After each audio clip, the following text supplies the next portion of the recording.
boys here never have a happy ending.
Traveler and Paimon, good to see you. I knew you two would come. Are you kidding? We wouldn't miss it for the world! We've been looking forward to it! I can tell, judging by how early you've arrived. But you're actually right on time. The audience still hasn't started entering the venue yet, which means now is the perfect chance for us to take you to the best seats in the house. Wait just a moment, I'll fetch the tickets.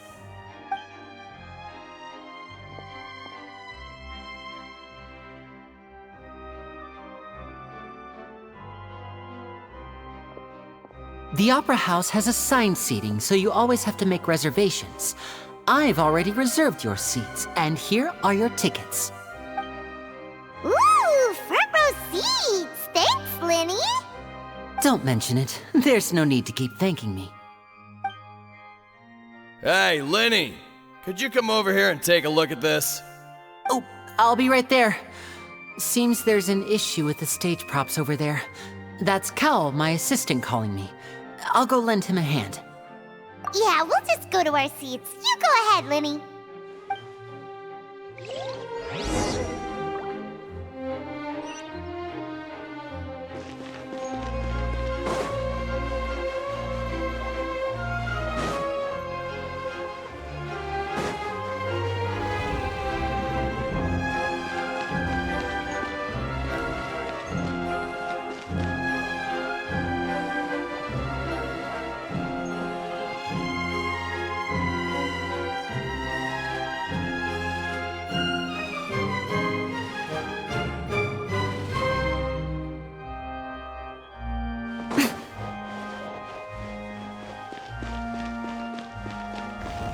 Right here, right now.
Hey,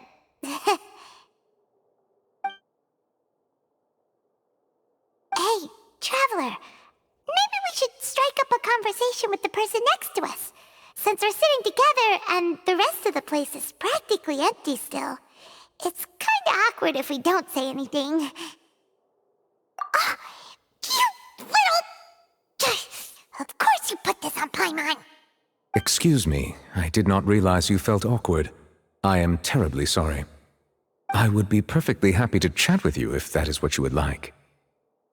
Oh, so you heard all of that, did ya?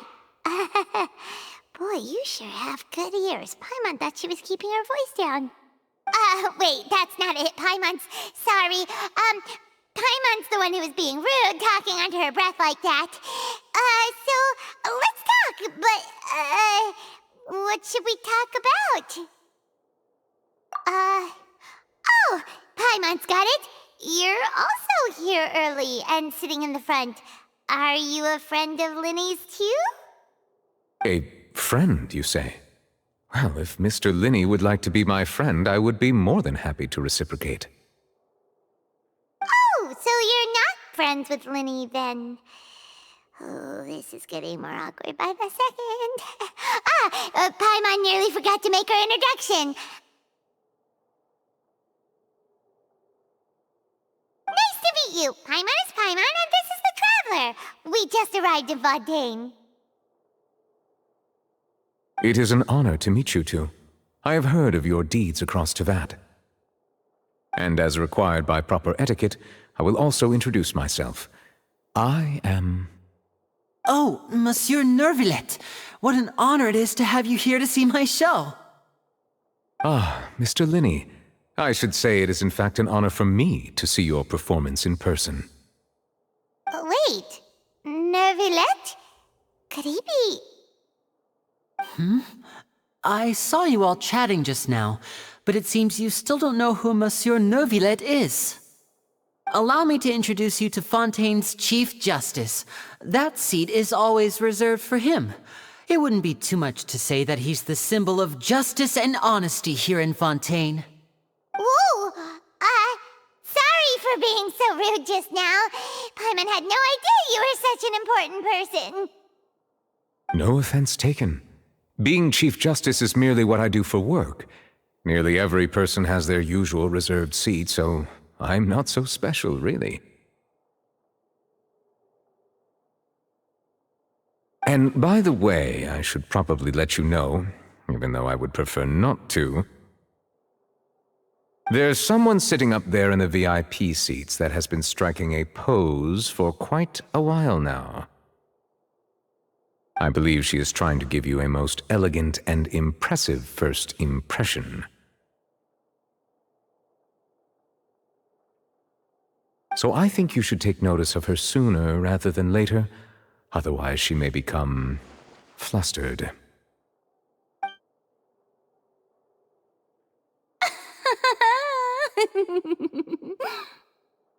Huh? Oh, it's Farina, the Hydro Archon. Huh. She sure has a smug and satisfied look on her face. Guess she has no idea that you saw right through her act. Very good. That is for the best. No need to pay her any more attention. We may now enjoy the show. Huh? So is this what things are like between the Chief Justice and the Hydro Archon? All right, please wait just a moment longer. I've pretty much finished my preparations, and the performance will start as soon as the audience has made their way to their seats. Yay! The show's finally about to start! Paimon can hardly wait! Paimon's never seen a real live magic show before!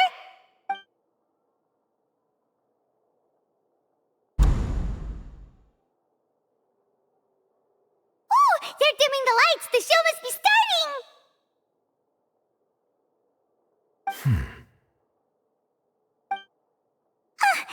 Sorry. Paimon will try to stay quiet. Welcome, one and all, to the Opera Epiclese. I am the star of today's show, Linny. And over here is my sister, Lynette, who will be working as my wonderful assistant. Please, let's give her a warm welcome. Hello, everyone. I know she may seem to be a little sleepy right now, but that's just a sign that she's nervous. Whatever. Now, some of you may be thinking, two vision holders who can freely manipulate elemental powers performing magic is not true magic at all. So, I would like to take a moment to assure you that elemental powers will have nothing to do with what you will witness on the stage today.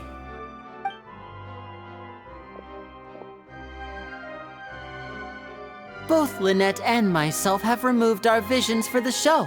That way, even the gods won't be able to help us. Oh, good point. That's what makes the show real magic. Now, without further ado, let the show begin. Lynette will now exit the stage to make some preparations. I know you might miss her, but don't worry, she'll be coming right back on stage momentarily.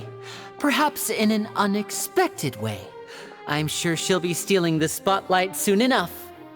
Oh, and before I forget, there's one more thing I should say. You never know what can happen in the blink of an eye. A magician's greatest skill is making things disappear or appear. The possibilities are endless.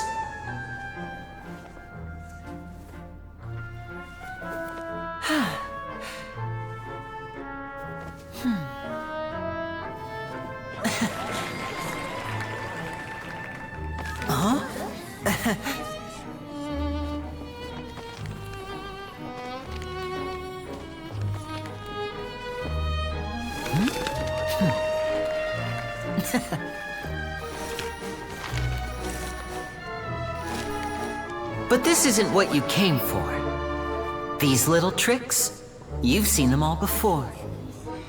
So it's time for something truly extraordinary, don't you think? This one's a little tricky.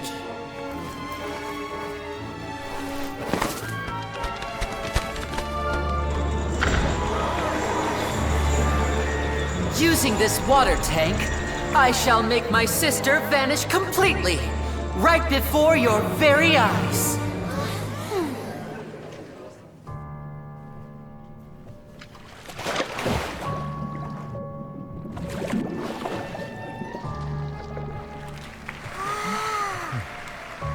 It's actually quite simple. She'll just turn into air bubbles and float right out of the top.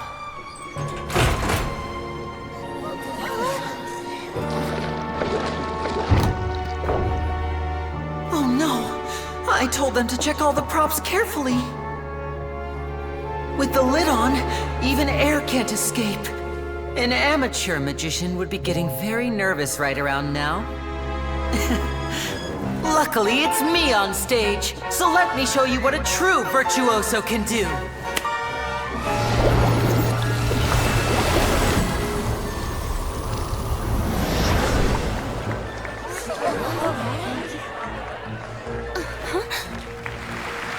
Lynette, are you still there? Don't go too far. We don't want to use up all our magic. Hi, I'm back. Uh-huh.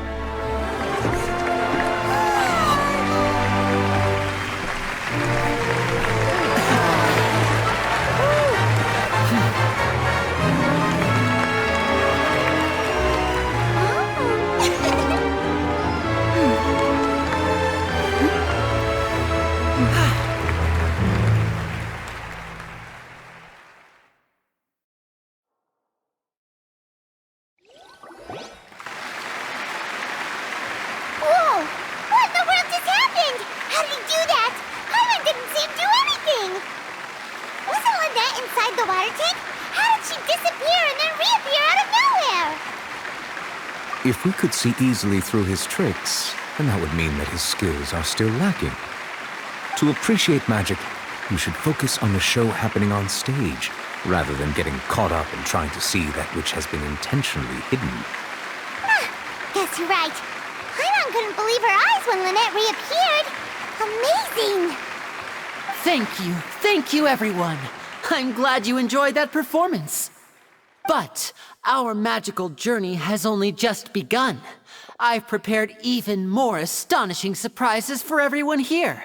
The magic of transformation and disappearance can go far beyond what you've just seen. I'm sure many of you are thinking that escaping the water tank was impressive enough. But Lynette is still my assistant after all. In which case, I have ample time to make all necessary preparations. So, for my next trick, I will require the participation of one lucky audience member. Please, if my assistants could bring out the magical boxes now. There are 2 boxes and only 2 boxes. One is here, and one is there in the aisle among the audience. I'm sure many of our clever audience members have already guessed our next magic trick. A swap! Our lucky audience member and I will each enter a magic box. After 1 minute, we will each emerge from the opposite box. Now please, everyone pay very close attention to the box you see here. Don't give me any chance to make a move. Wow! How's he gonna do this? Hey, do you think this is all magic tricks, or does Lenny have actual superpowers? The lucky audience member will be generated by this random number selector. It selects numbers entirely at random. Even I don't know who will be chosen to participate. Now then, let's begin.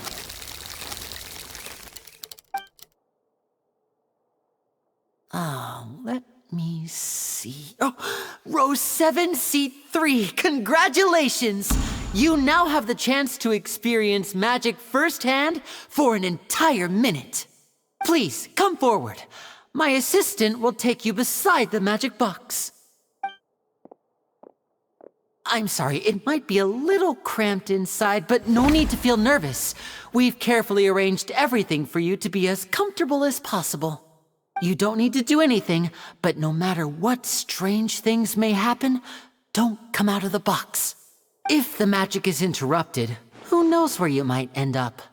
You might even find yourself in the Fortress of Meropide. Oh, okay. All right. Before I enter the magic box, there is one more thing I need to ask the audience to do. Could you all give me a countdown? Like this. 60, 59, 58. Just keep counting down.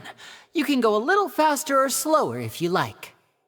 I won't be able to see anything in the pitch black box, so I'll be relying on your voices to know when time is up. Oh, and no tricks now.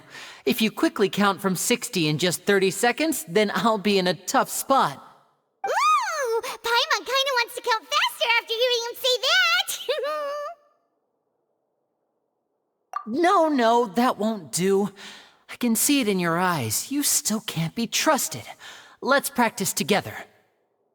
Come on, repeat after me. 60, 59, 58. 60! 59! 58! That's right, perfect. Keep it going. All right, I'll see you all on the other side once you've finished counting. 54? 53? 52? Why aren't you counting, Nervalet? I am counting in my head. I think things are exciting enough in here as it is. Merely a consequence of my identity and personality. Do not worry about me. Just enjoy the show. Oh, all right. You looked so serious that Paimon thought you might be feeling uncomfortable or something. 40! 39! 38! Mr. Linney, are you all right in there? Is everything ready? Yes, I'm fine. I'm just double-checking the direction of the magic. It would be a disaster if we get sent to the wrong places. For example, midair right above the audience. Even though he's saying that, Lenny doesn't seem nervous at all.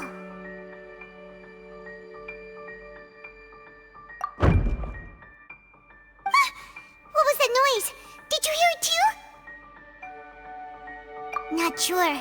Anyway, it doesn't seem like anyone's worried about it. 25! 24! 23! What's wrong, Mr. Linney? I can still hear you moving in there. I seem to have accidentally knocked over a decoration. I'm trying to fix it, but it's pitch black in here. I can't tell left from right.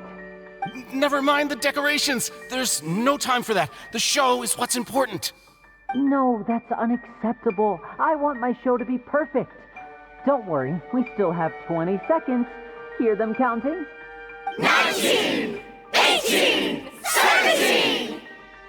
It seems things aren't quite going as planned. I apologize, everyone. It feels like you're all starting to count faster, but that's all right. I know it can be tiring to do such a long countdown. 10 seconds and change is still plenty of time. 10, Almost there now. Whew. Swapping two people is harder work than you might think. Even a master magician like me can't guarantee I'll get it right the first time. Hey, wait!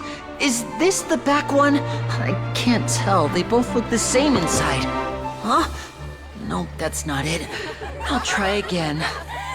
7, Hey, slow down! Honestly! 5, 4, 3, Whoops! That doesn't count! 0.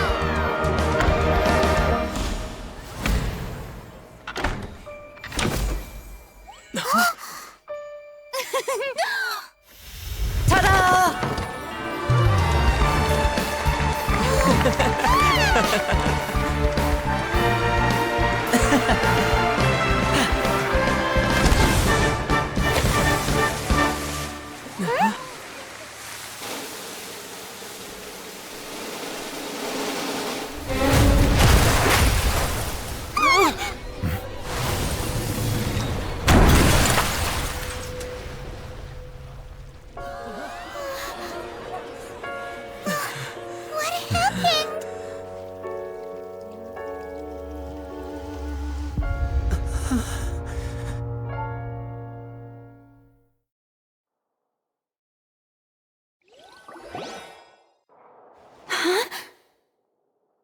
Is this part of the show? Mr. Lenny, you're going to use magic to fix the stage now, right? What happened? Oh no. Maybe this isn't part of the show. The girl was still in that box, right? This performance is over. Medical staff with me. Guards, secure the scene and detain all the performers. Seal the exits. No one is allowed in or out at this time. Yes, that's right. If this was just an accident, then we must investigate the cause. But if this was all part of some scheme, then those accountable will not escape the judgment of the God of Justice. No need to be alarmed, you two. We'll get to the bottom of this soon enough.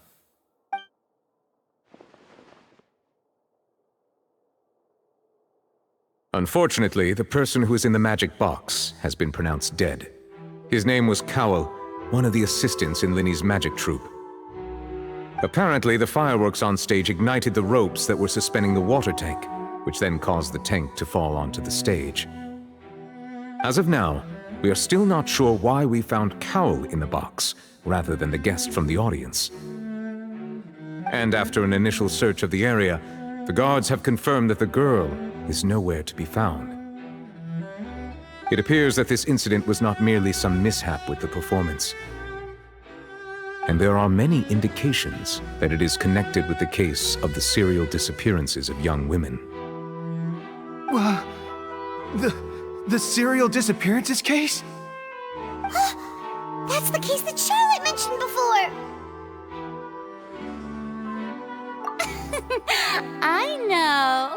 I know the truth. I can see through the whole thing. Really, using such a shallow and obvious mystery as his finale, did he really underestimate us that badly? I say that our powerful magician, Mr. Linny, is now the prime suspect for the serial disappearances case. Huh? Why me? This whole thing was an accident. Oh, this all occurred during your magic show, did it not? The missing girl disappeared after being chosen, did she not? The deceased is one of your assistants, is he not? Now that I think about it, that whole speech about magicians making things disappear was nothing more than a provocation, a bald-faced challenge. That can't be right! How can Lenny do this? He was in the box on the stage the entire time! We could even hear his voice! Besides, before the show, he told us that he would like to catch the criminal behind the disappearances! He couldn't possibly mean catching himself! Save discussion for a later time, please. Lady Farina, may I assume that your comments just now constitute an accusation against Mr. Linney and his associates, and that you are pressing charges? I just think that I think it might be a little early to talk about formally pressing charges. But what Lady Farina said just now makes perfect sense. Looks like she's gonna personally deliver justice.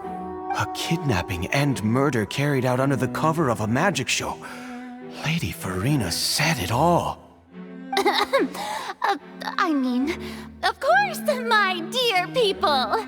But what excites me even more than the obvious truth before our eyes is the opponent I'll be facing. That's right. I mean you, Traveler. You'll support Lenny, won't you? After all, he was the one who helped you the first time we met. Then there's no problem at all. You know, the Traveler and I already had a duel the first time we met. But with Lenny's help, our little duel ended in a draw. But draws really are the most boring possible outcome. So, no more draws. Between the two of us, there must be a clear winner and loser. And what better place to hold such a riveting showdown and decide the true victor than here, on the grandest of stages, the Opera Epiclese. It wasn't a draw. She obviously lost last time.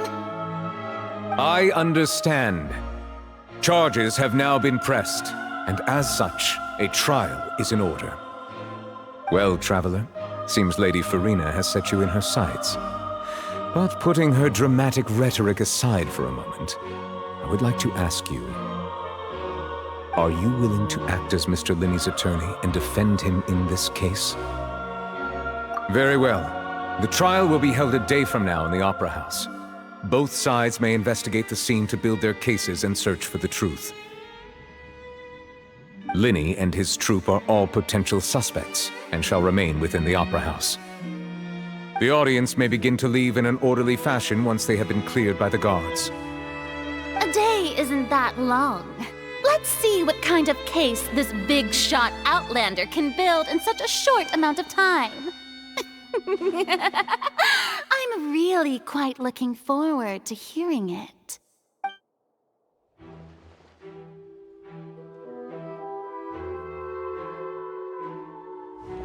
Lenny! Sorry about everything that happened just now. Were you frightened? Of course! Who wouldn't be scared after witnessing an accident like that? Yeah, I'm a little shaken up myself. How could this happen? And poor Cal. I know you already claimed that you would defend me, but now it's just us talking. Tell me, do you think I could possibly be the murderer? Good to hear. Thank you so much for trusting me. I'm sure everyone sees me as the biggest suspect at this point. But if you ask me, the whole thing is mysteries layered upon mysteries, such that all that's left is confusion. I don't know whether what happened there on the stage was purely an accident or not, and I don't know why poor Cal was in the box. As for how that girl chosen from the audience could suddenly disappear, I'm afraid I don't have any answers either. If someone tampered with my performance, then we need to figure out what they did.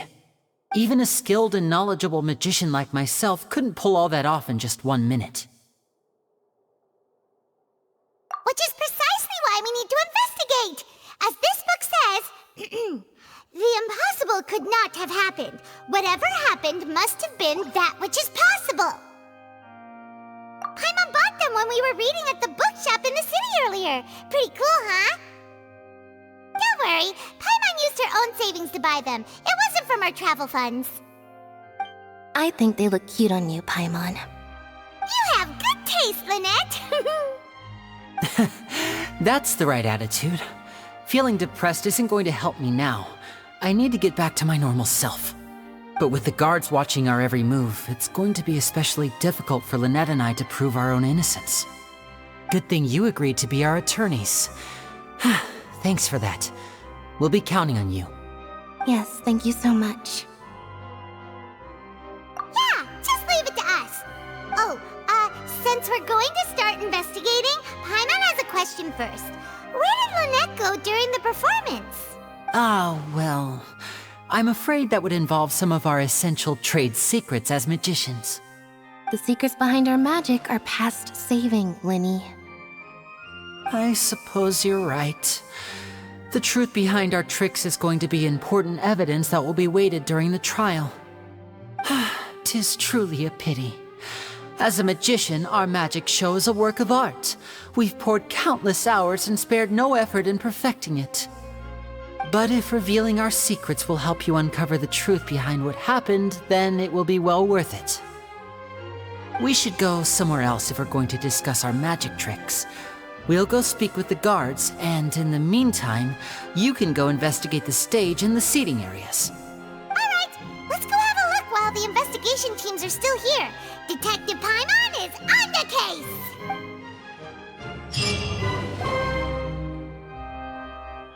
Hello, officer. How's the investigation going? I see. You must be the traveler that Lady Farina mentioned. Listen, I'll be perfectly honest with you. I'd avoid getting mixed up in this whirlpool of a mess if I were you. Huh? What do you mean? Come with me and you'll see. The deceased is one of Linny's assistants named Cal. Even though he hadn't joined the troupe long, he was hardworking and everyone generally liked him. The assistants are usually in charge of setting up and inspecting the props, as well as assisting with the show and keeping the crowd engaged. As you probably saw when you were in the audience, the water tank suddenly fell and smashed the box with Cowl inside it. This is the real mystery. We've already searched the scene and were unable to find any traces of the girl. However, if you look carefully, the box was positioned directly under the water tank. The ropes holding the tank were then burned by the pyrotechnics on stage, causing them to snap. All these factors lining up so perfectly makes it hard to see this as a mere accident. If anything, the more logical explanation is that the whole incident was intentionally planned, and Linny is the most likely person to have access to all these areas. But he doesn't have a motive! Are you both good friends of his? Well, you can't say we're good friends, but we've known each other for a little while. So in just a short time, he was not only able to win your trust, but even convince you to act as his attorneys. I know there's no such thing as magic. The real trick of a magician is holding the audience in the palm of their hand. I've seen a lot of cases, and I can tell you that people are the least reliable kind of evidence. Sorry, I tend to be pretty straightforward. Just know that I'm warning you for your own good. Anyway, you may investigate the scene of the crime yourselves if you're curious. Who knows, maybe you'll be able to come up with some new evidence.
The investigation team has some new findings. Turns out there's an issue with the random number selector after all. See, I told you. What if the machine picked some big guy's seat? You think the murderer would have still made his move then? Sorry to interrupt, but we're helping Linny and Lynette with their side of the investigation. What were you saying about the number selector? There's something wrong with it? You're trying to help them? That'll be a tall order. Linny used the machine to pick a random member of the audience during his performance, right? The lucky girl that later disappeared. Well, we thought there might be a serious problem with the machine, so we had it taken away for further inspection. It turns out that the seat number it picked wasn't random at all. The machine picks that same number every time. I'm sure you already know that you have to make a reservation in advance to get a seat, regardless of whether it's a trial or some performance. In other words, Linny knew who would be sitting where from the very beginning.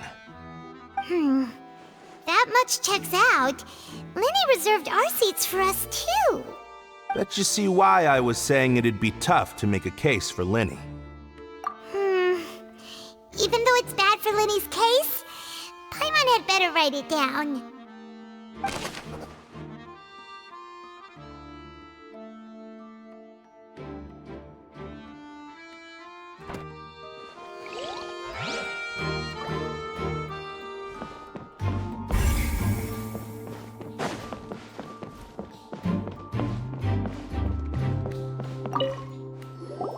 So this is the rope that broke and caused the water tank to fall.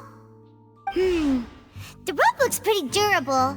How can it be burned through so quickly by fireworks?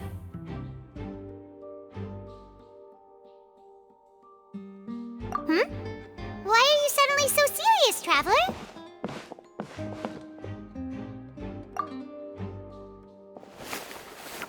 Whoa. Look! This bit is made from different material! Most of it was burned away, but there's still a little bit of it left. So if a rope meant to hold something was made with that kind of material in it, then that means... Wait! Why don't you write all this down? Let's take notes!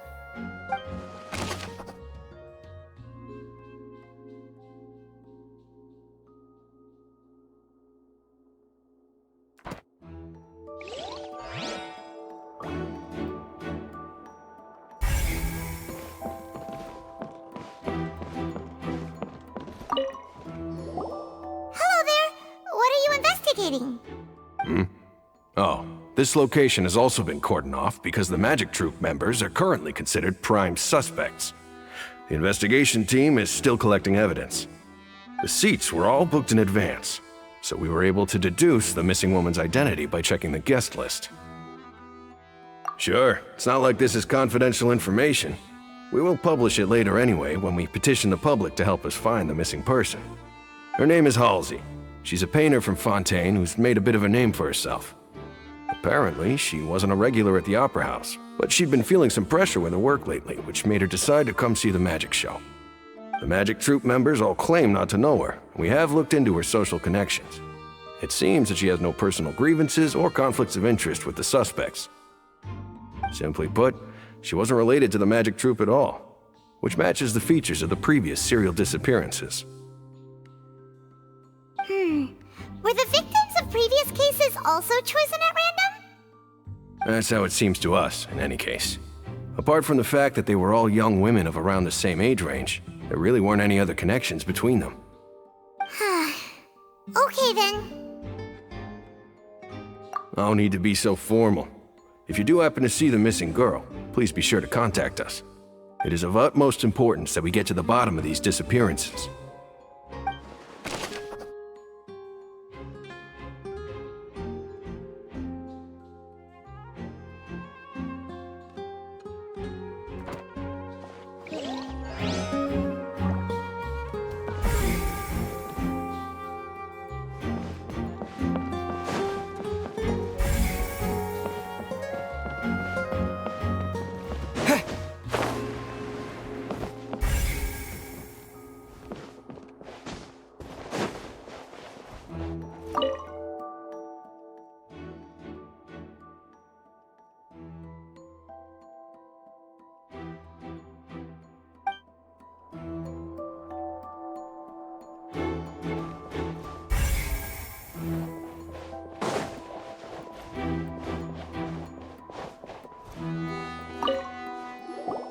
I see that you're investigating the area.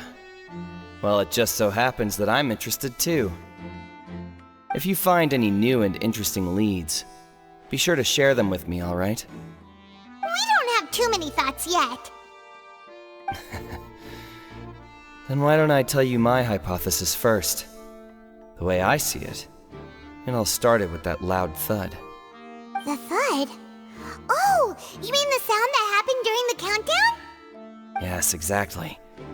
It wasn't terribly loud, but I suspect that most people heard it. It's just that everyone was awaiting the results of Linny's trick with bated breath, so no one paid it much mind. But now that the incident has happened, the thud has become an important clue. That makes sense.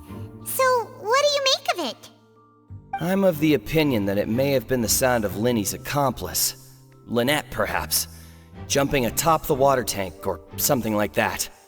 And when the pyrotechnics went off, she cut the rope, sending the water tank crashing down. But wasn't the noise we heard too loud for that? Perhaps the balance wasn't right, leading to a particularly rough landing. Oh, that's true. I suppose I must reconsider. That does remind Paimon, though. What was with that sound?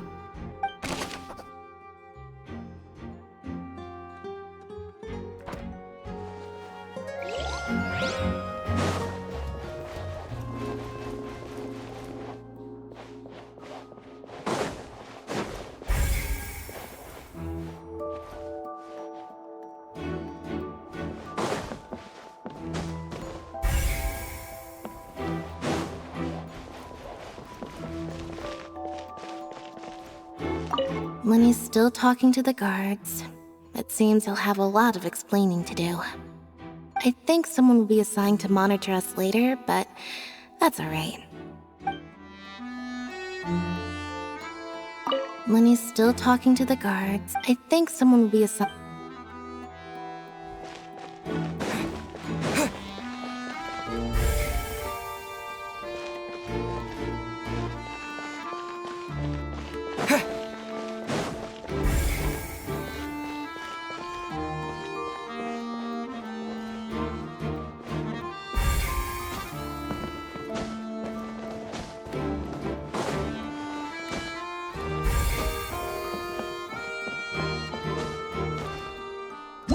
Whoever the murderer was, they must have made preparations well beforehand.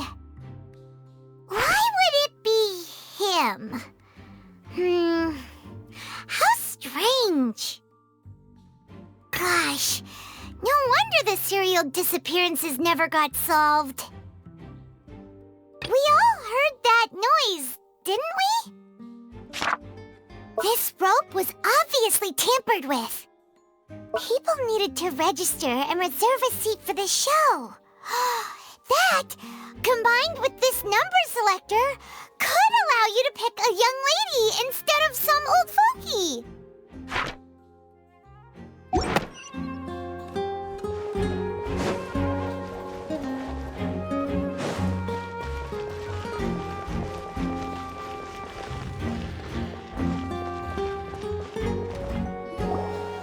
Hey, you! Yes, both of you! Over here! I've been keeping an eye on you for a while now. Huh? You mean us? That's right. If I'm not mistaken, you're also among those who wish to cut down the thorns and pursue the truth. No? And by the looks of it, you're not from Fontaine. Well, you're right on the more about that one, but who are you? Have you never heard of the Spina di Rosula?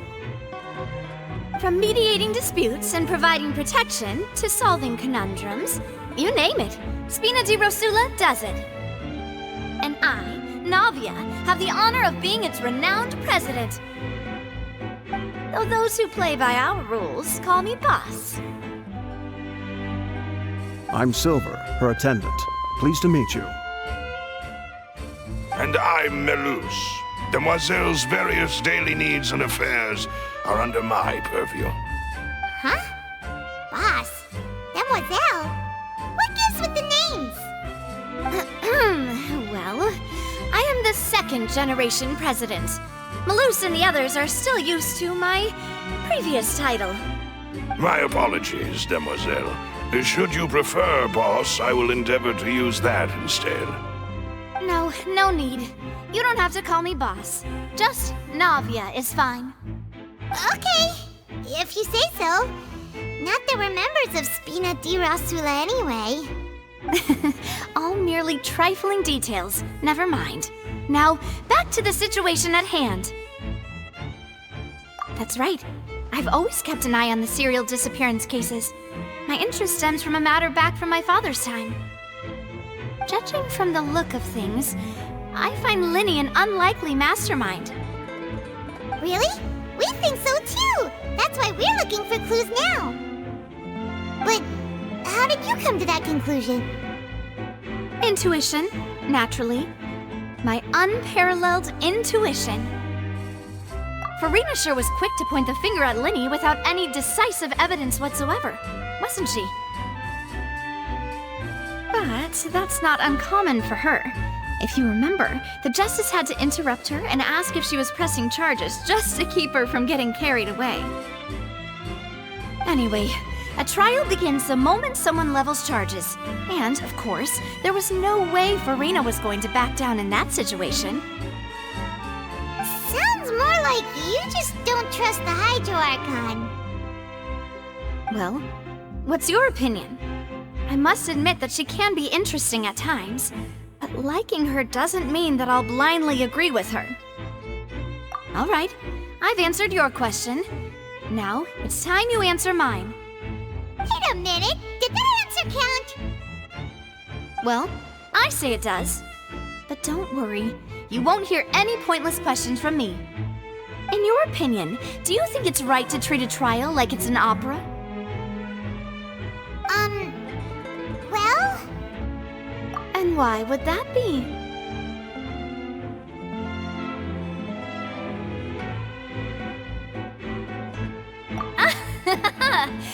See, Silver and Melus? I told you they'd be different. Most astute of you, Demoiselle. I too think that the Traveler's response was most excellent. No matter how wonderful the script or how fervent the audience's expectations may be, the trials that go on stage here must be based in fact. And if that can be done, boss, then... All right, that's quite enough, Melus. Anyway, I like your answer. You pass with flying colors. Now, I need to make some preparations, following which our joint investigation shall commence. You two shall be my assistants. Wait! Since when did we become assistants? Huh? Oh, well, I can be the assistant, sure. Or your companion, if you like. I'm really not that fussy. That's more like it. Far be it from me to brag, but I believe that Demoiselle's intuition will be instrumental in uncovering the truth.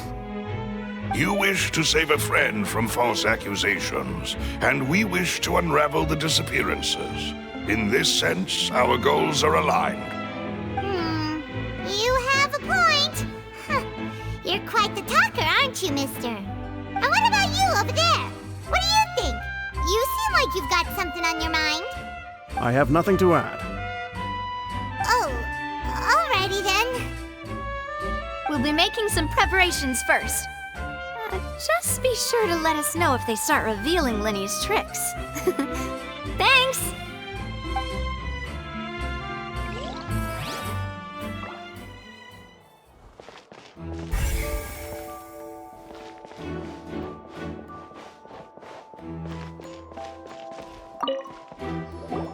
Sorry, but no one can freely enter or exit the Opera House at the moment. If you wish to leave, you must register your identity with us first. No, we're not leaving. We're representing Linny and Lynette as attorneys, so we're investigating the case. Were you always guarding this entrance? Yes, after the Chief Justice gave the order, everyone coming in or out must undergo a strict inspection. So, the missing girl couldn't have left from here, at least, not from that point on. I doubt there was much opportunity then, either. How can you be so sure, Well, because I was in charge of security near the entrance at that time. I couldn't see Linny's performance from here, which was quite a shame. Just my luck. But still, I did not abandon my post, and I stayed put no matter how loud the applause was. If someone had so much as even approached the door, I would have noticed it, let alone if they had tried to leave. We Melazines are good at that sort of thing, you know. So, it's safe to say the girl couldn't have left through here. Alright, thank you for your help. This will be useful info.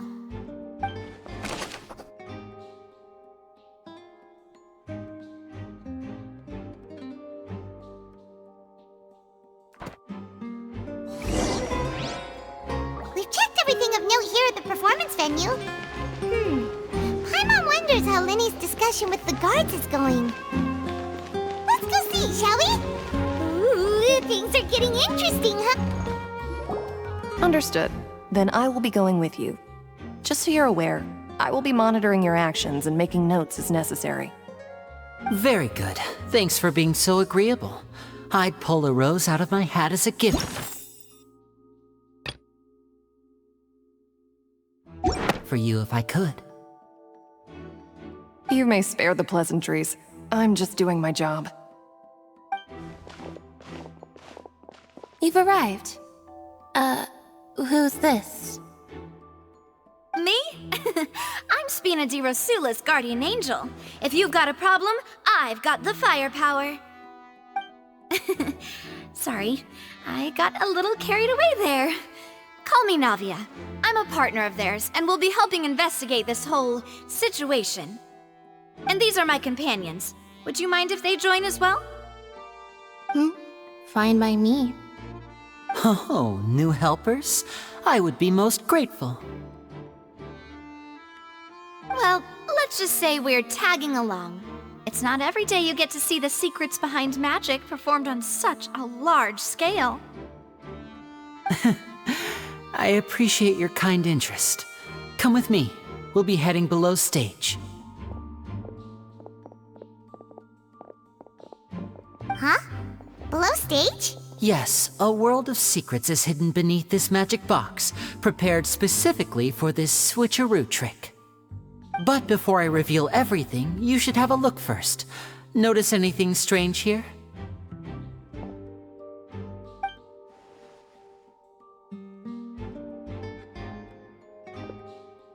I'm not trying to be dramatic. Remembering the details of a trick will help you understand the methods used to perform it more easily. Huh. Weren't there balloons and other decorations here? Where did all that go? Ah, good eye. That said, you're still far from discovering the answer. The back? You mean the inside of the door? What's different about it? Paimon didn't notice anything. Very good indeed. I thought you might not be able to catch that, given that you were sitting in the first row. The back of this door was patterned. Those patterns are now gone, replaced by a smooth wooden board. So, if you put 2 and 2 together, what do you get? Exactly. All right, let's go. I'll tell you how it works as we head down.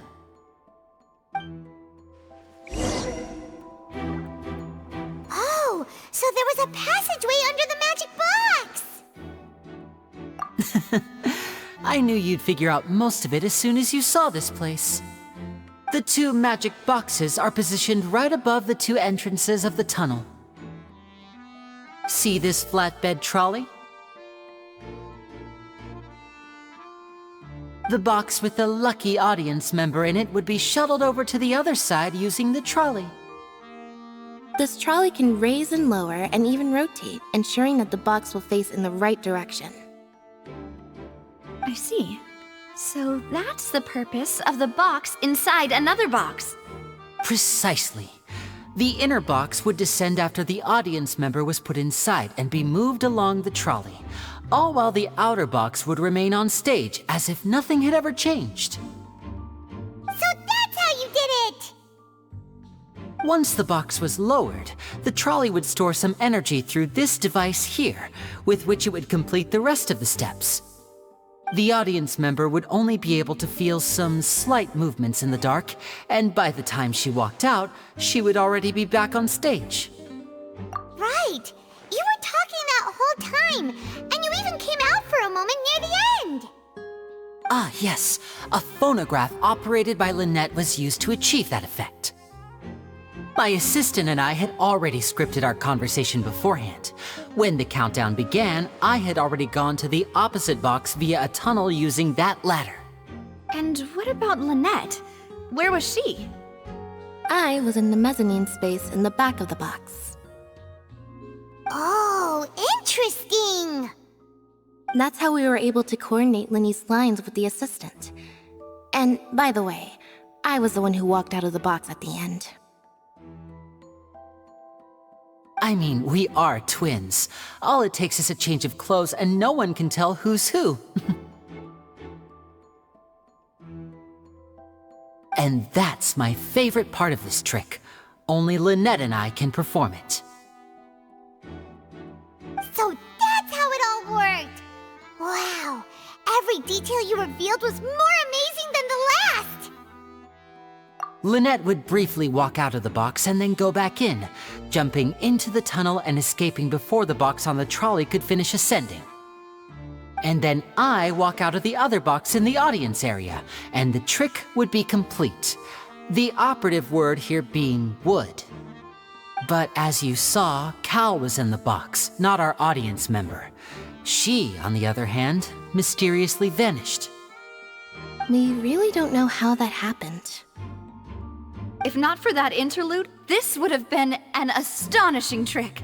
I probably never would have figured out how you pulled it off.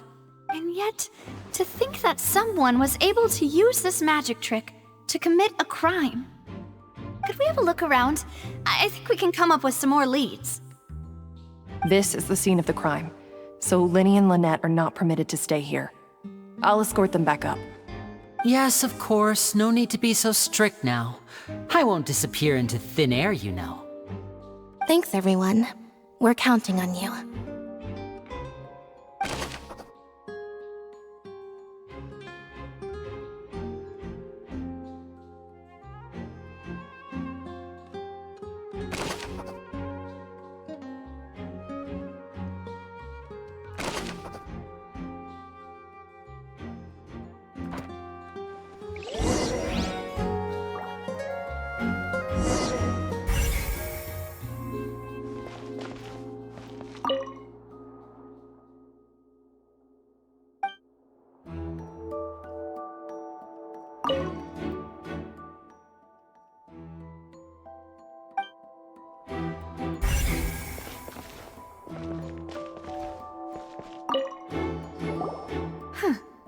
What's this? Looks like a hook tied to the end of a rope. Huh? There's all kinds of odds and ends here. Perhaps it was a prop for a different trick. But why would it have been left here? Whatever it is, let's make a note of it first.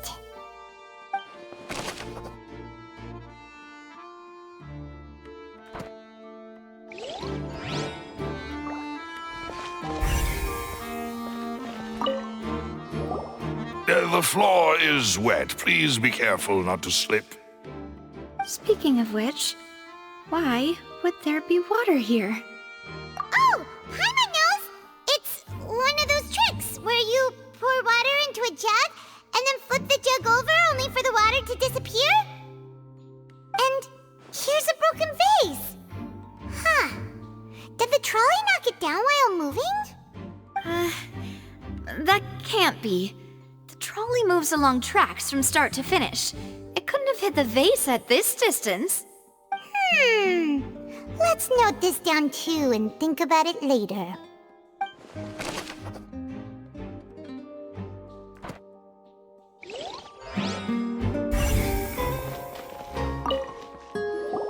Oh, these are the clothes that the lady chosen from the audience was wearing, right?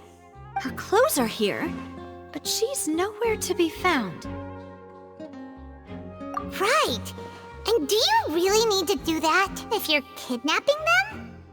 Ugh, this is so confusing. Paimon doesn't want to be a detective anymore.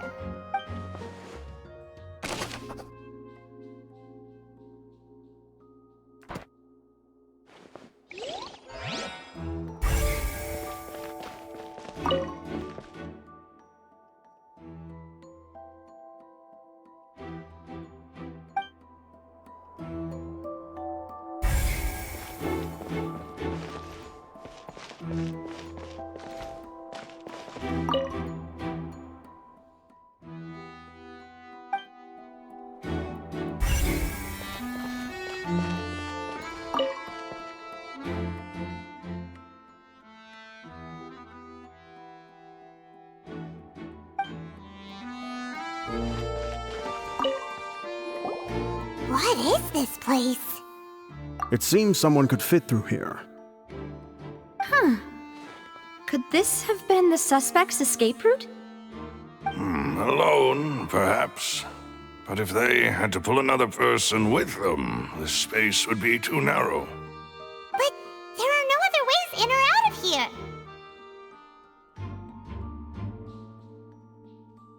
Oh, you're right! Let Paimon write that down.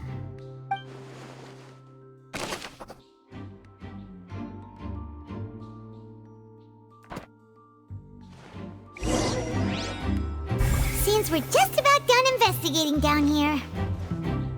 Yes, let's head back up.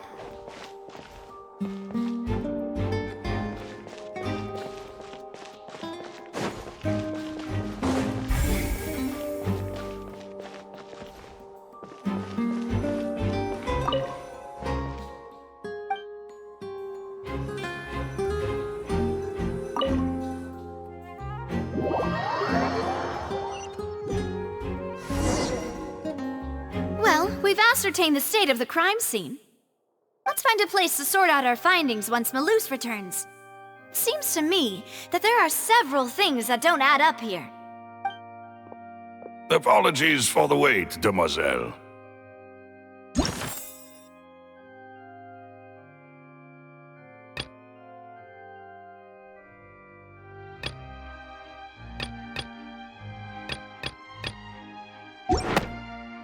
So, what did the guards say? Did the criminal escape through the vent? They believe the odds of that are very low, since the vent leads to the Opera House's basement. The guards have checked the area carefully. No one left through the basement during the performance or after the incident, and no one was found hiding there. So the tunnels become like a secret chamber then! You know, like the kind you usually see in novels! The plot thickens. Halsey's disappearance and Cowell's death are both quite inexplicable. No wonder Farina was so confident in her accusation. All the current evidence points toward Linny and Lynette. In other words, the charges are very likely to be upheld unless we make some considerable progress. Charges and then trial. So if the charges are upheld, they'll announce a sentence? That's right. This is how a trial goes in the Opera House. During the proceedings, the Chief Justice and the Oratrice will hear statements from both sides. That's right. This is how indemnitium is produced. The statements from both sides, the defenses from attorneys, witness testimonies, and even the audience's emotions will all be projected on the oratrice. To put it simply, it's as if the oratrice has its own will, and is a judge in its own right. This also precludes any kind of favoritism on the part of the Chief Justice. Not that this has ever happened anyway. Once both sides have finished speaking, the Chief Justice will make his final decision. This, too, will be used by the oratrice as a reference. Then, finally, the oratrice will be consulted by officials. The result it returns is the will of justice itself. Huh? So that machine is the one that actually decides? Paimon thought Novelet called the shots. In practice, there is very little difference. Both have always come to the same judgment, which is why people have great faith in the Chief Justice. Ah, yes, the guards also asked me to convey that none of us will be allowed to leave this place before the trial. Huh? Why? Because we've chosen to act as the twins' proxies. That makes us persons related to the case. They're concerned that we might be colluding with outside parties, or that we might find outside help to disrupt the case. And even if that were not so, it could prove problematic if we happen to spread key information about the case ahead of time. I'm ready to break out at any time. Whoa! There's no need for that! Paimon thinks they have a point. That said, are they providing food? Of course. I just hope you don't mind the lack of options. I'm afraid that catering to all tastes is not in the cards, nor is any guarantee of balanced nutrition. In that case, let's just sort out our findings together here. Pity. I was hoping to take you to try some of Fontaine's famous desserts, too. I mean, what better way to properly think through our findings than over some tea and sweets? Huh. Breaking out suddenly doesn't seem like such a bad idea after all. Just kidding! Paimon will still do her best, even if there are no snacks. What do you mean, no snacks? Of course we'll have snacks. If we cannot buy some, then we'll simply make some. Huh? Here? But how? Understood, Demoiselle. Everyone, please come with me.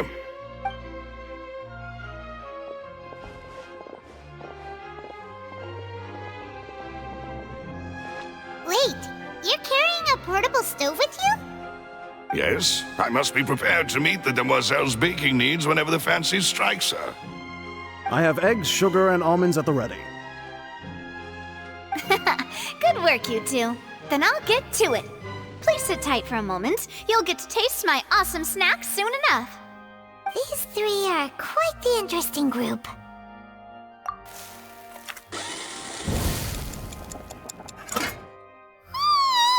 And Paimon thought it smelled good while it was still in the oven! Oh, it's even better now. Paimon can't stop drooling. From the way you had these two guys carrying all that stuff around, Paimon thought you'd have them do more during the baking process. But you ended up doing the entire thing by yourself!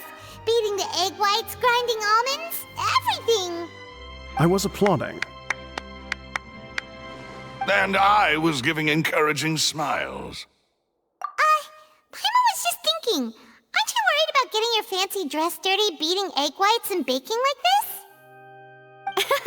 Well, I don't think it's carved in stone anywhere that fancy ladies can only read books, sip tea, ride horses, and play the piano.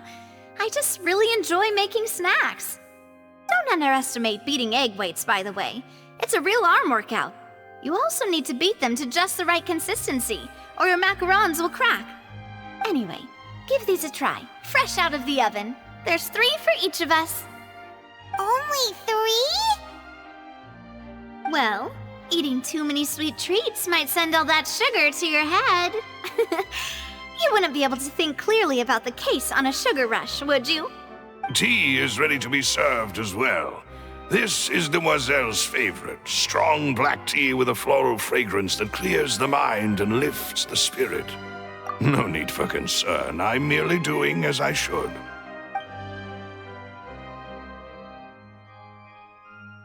All right then. Down to business. As Paimon mentioned previously, the tunnel seems to be something of a secret chamber. However, we can assume that Linny and Lynette were not alone within it. Some criminal also occupied its sealed confines. The magician twins could have committed the crimes, of course, but they lack any logical motive. Exactly! Why would they do such a thing right when everyone was watching? The flower vase and the thud we heard during the performance could indicate some altercation between Halsey and the criminal in the tunnel, resulting in the shattering of the vase, the discarding of her clothes, and her abduction. Perhaps the criminal thought that since she was chosen from the crowd, she would be too easy to identify if she was still wearing the same clothes. Paimon thinks that makes sense, but the real trouble is... True. None of the clues we found thus far support the existence of this third person. But the only people left to consider are both technically victims, whether it's the missing girl, Halsey, or poor Cowl. Huh. Could Halsey have secretly made modifications to the magic props in order to murder Cowl before making her escape? That's right. And even if she had tampered with the setup, she would need to understand the entire trick to pull it off. Nor does she have any motive. The guards said that she has never had any dealings with the Magic Troop's members. Were we not thorough enough in our search? From the sound of things, this is turning into an impossible case. Your macarons are amazing though, Navia. They smell great! They're nice and crisp and super sweet! They are my specialty after all. And I see you've already had 5 of them. What? 5? Oh, that can't be right. Paimon only counted 3, honest! Please don't worry about it. At my age, a few less sweets might actually be a good thing. No. Being greedy is one thing, but Paimon knows how to count. Besides, Paimon knows that if she ate too many, then others wouldn't have enough. Wait, even you don't believe Paimon? How could you? If Paimon ate those 2 extra macarons, then may they turn into stone in her stomach! All right, we get it. Well, I suppose one of us might have gotten too engrossed in our chat and eaten them by mistake. No big deal. Malus, set up the stove again if you would. Huh? What are you doing? Making sure everyone gets 3 macarons, of course. Exactly. We don't want to trouble you. As you wish, demoiselle. And I have the egg, sugar, and almonds. Well, this really is your hobby, huh?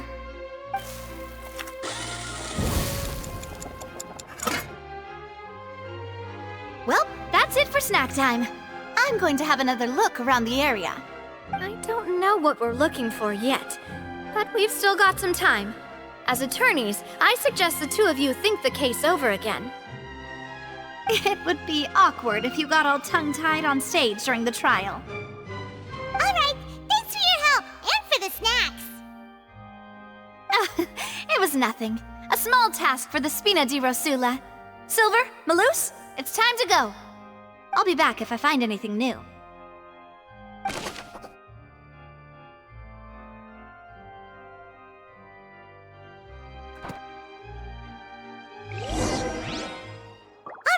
It's time to put our heads together. We've got to get our defense ready for the trial. Oh, it's probably gonna be a long and difficult case. There's no point in worrying about that now. We just need to prepare. Here, take Paimon's notes. They should help you review the situation.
Impossible things don't just happen. We'll get to the truth one way or another.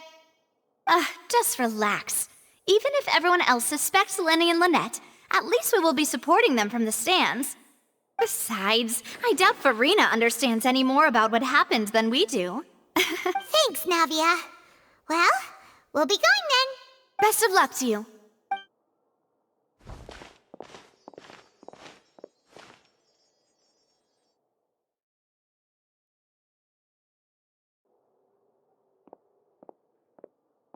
Ah, finally, you're back. Well, how did your investigation go? To be honest, you might be disappointed. No. We're already very grateful that you were willing to help. Well now, don't you all look disappointed. Don't tell me that your investigation came up empty-handed. That was to be expected, of course. The guilty can never produce proof of their innocence. But don't let that stop you.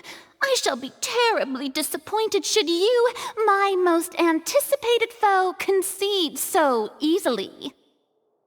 Since both parties are present, I declare that the trial regarding the magic show incident is now in session. Firstly, in order for the audience to understand the causes and results of the incident, could we please have Mr. Linney explain the trick? Yes, of course. I will explain while Lynette demonstrates on stage. All the necessary items have been prepared.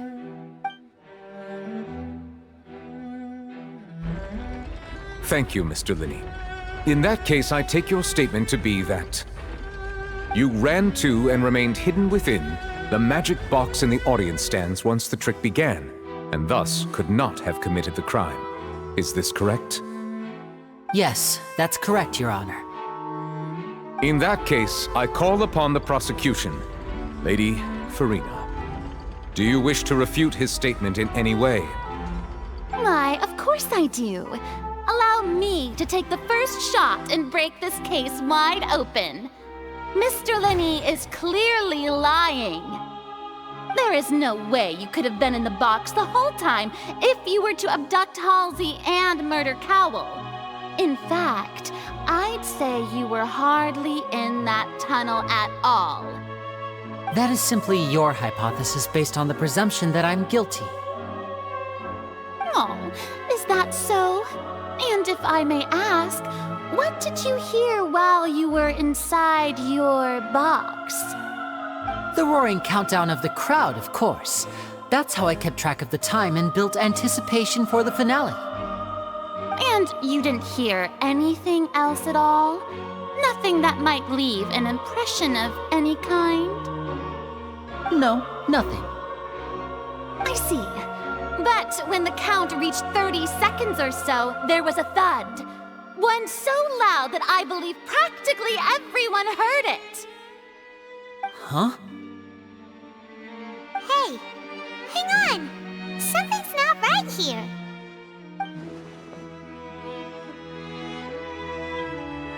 Yeah, I'm sure he could have heard a noise that loud from inside the box. I was right by the box and I definitely heard the thud. Look at those scales. Could those mean... Well then, ladies and gentlemen, allow me to use the words of the magician himself. You never know what can happen in the blink of an eye. Indeed, it seems his alibi can also collapse in the blink of an eye. Of course, I have armed myself to do far more than smash your alibi. Confidence cannot go unfounded, and my foundations are rock solid. Tell me, aren't you and Lynette actually from the House of the Hearth? The House of the Hearth?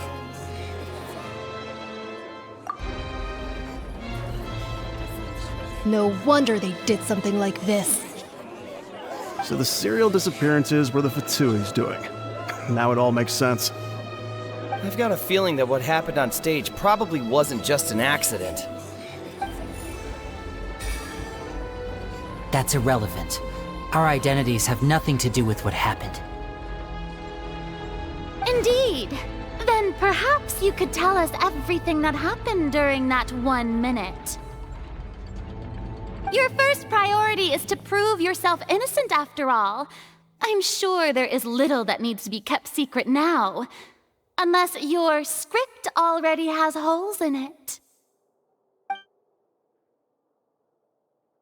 The Outlander is speechless. My, oh my, don't they look flabbergasted? Now comes the infighting and discord, I suppose. This was almost too easy. Good thing I made all those preparations. Seems the all-nighter I pulled last night is really paying off. Hey, Linny! Why didn't you tell us this before?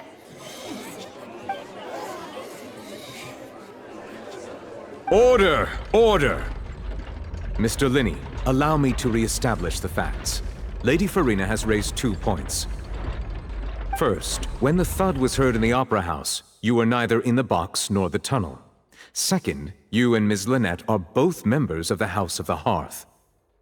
Are these claims true?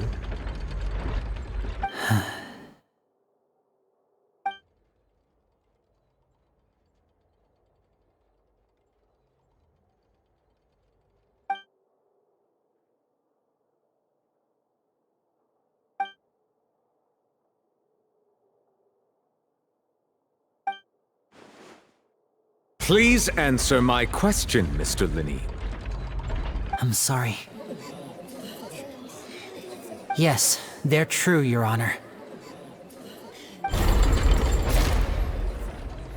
I knew it!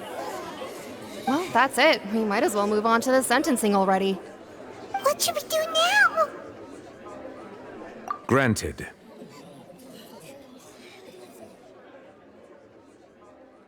In that case, what is your request? Is that really necessary? They're already as good as guilty. The defendant deceived their own attorneys. What is there left to discuss? Order! Order, I say! Your request is reasonable, and we shall adjourn. This trial will reconvene in 1 hour. So you would stick to Mr. Linney's defense even after knowing what you do now?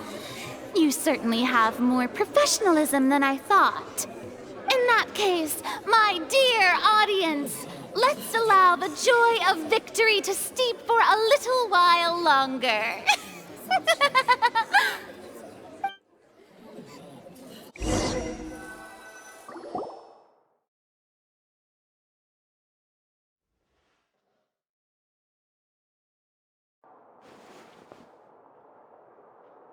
Well, this is awkward.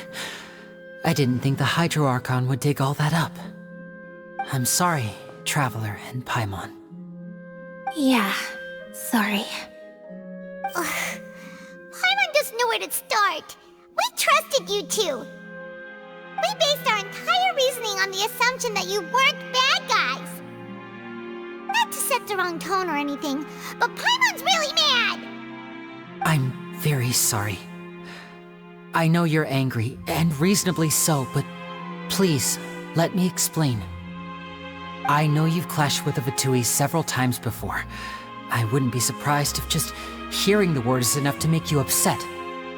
But our organization is very, very large, and the Harbingers have very different personalities and goals. Right now, we want to save people. As many as we can. That's right. I'm sure we're on the same page when it comes to this nation and the disaster that its people might face. I knew if it weren't for our respective identities, we could become good friends. That's why I didn't wish to flat out lie to you, but chose to hide some details instead. The truth is very important, but being completely transparent about everything would see us spending more effort than we need to.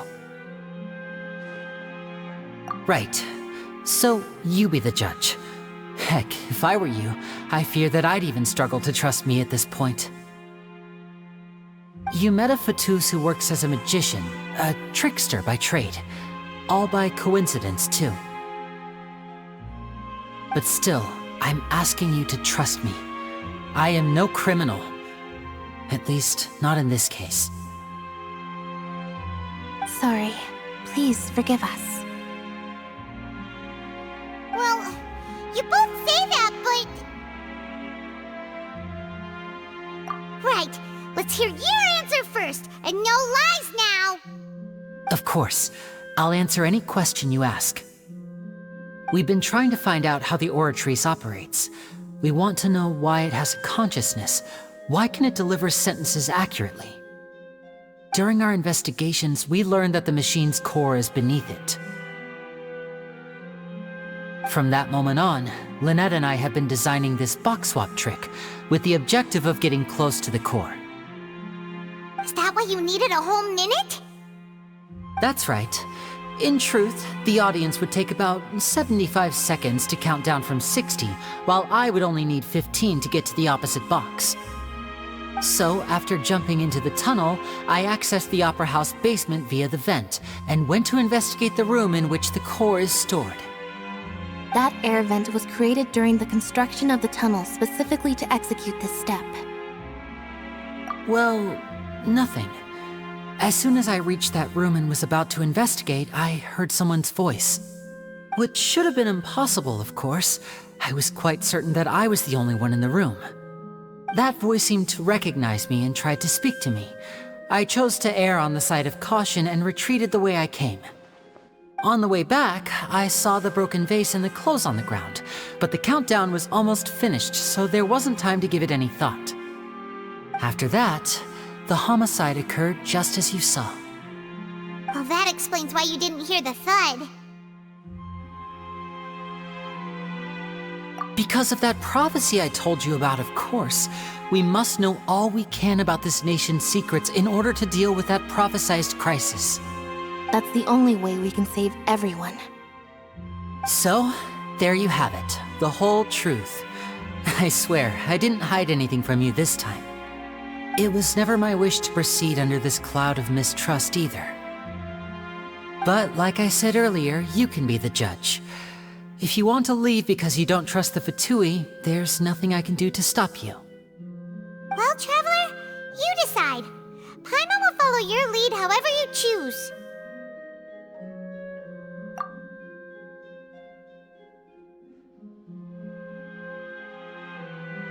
Okay, thank you. Thanks for giving us a chance. The current problem is that the scales are tipped pretty badly against you two. If we want to refute the Hydro Archon's accusations, we're gonna need a seriously watertight defense.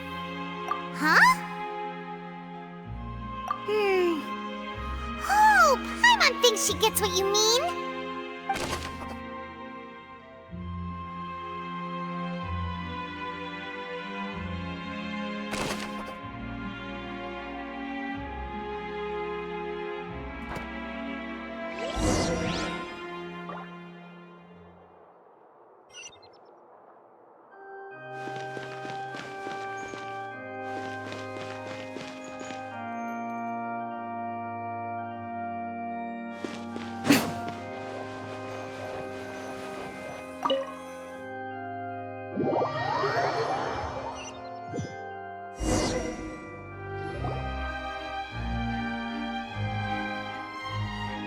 Both parties have returned to their positions. Let us continue the trial. When last we left off, Mr. Linney acknowledged the new evidence presented by Lady Farina as fact. Therefore, Lady Farina may continue stating her reconstruction of the events. Ugh, long enough. Now then, if everyone would lend me their attention. At this stage, let's revisit that scene from Linny's perspective.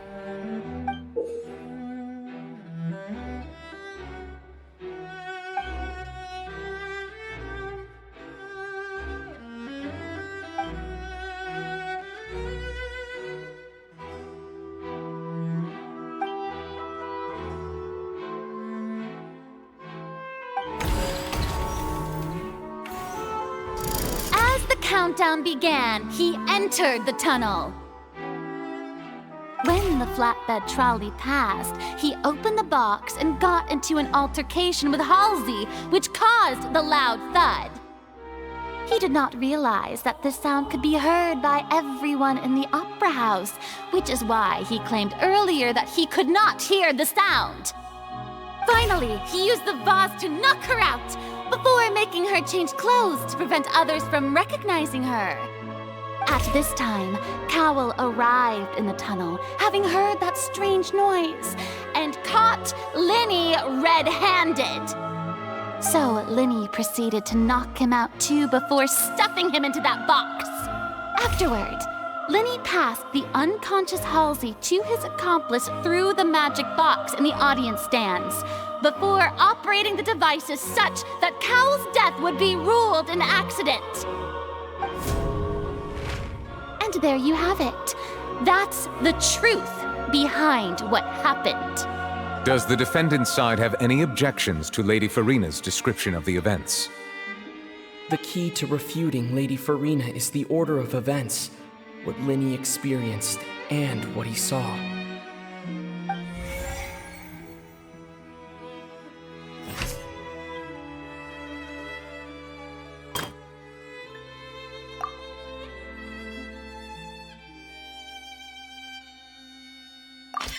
According to Linny, he left via the vent after entering the tunnel.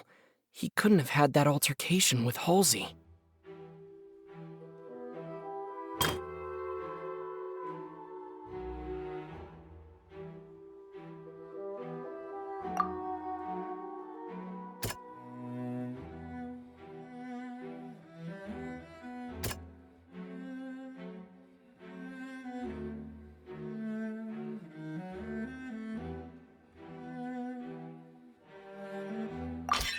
Linny went to the room that contains the Oratrice's core. This is the actual truth.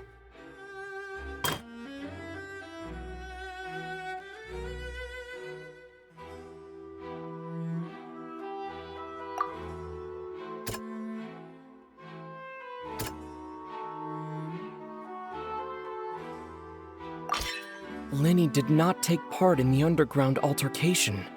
He only witnessed traces of the aftermath.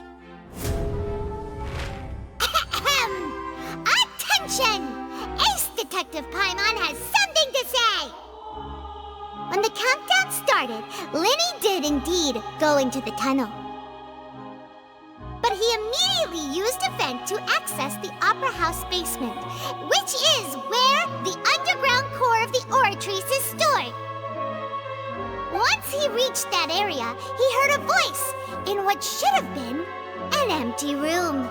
Since he felt something was amiss, he returned immediately. The crime scene had already developed by the time he reached the tunnel again, and in order to complete the magic trick, he did not remain there for any length of time. Finally, he reached the surface, and that was when the accident happened from his point of view. Therefore, he's innocent!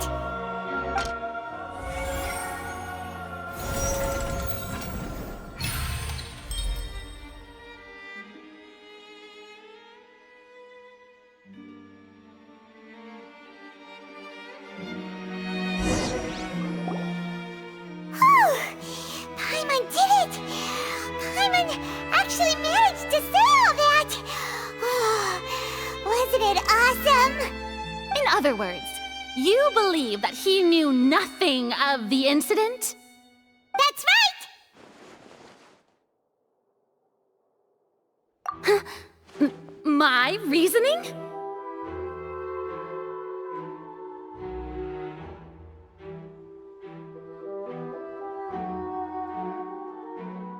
If that's the case, then if Cowell hadn't entered the tunnel, who was the entire setup meant to kill?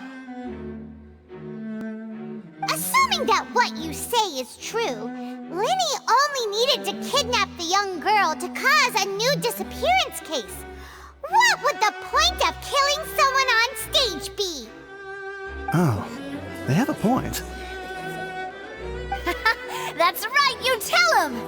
And that's why they're partners of mine. They've managed to turn things around.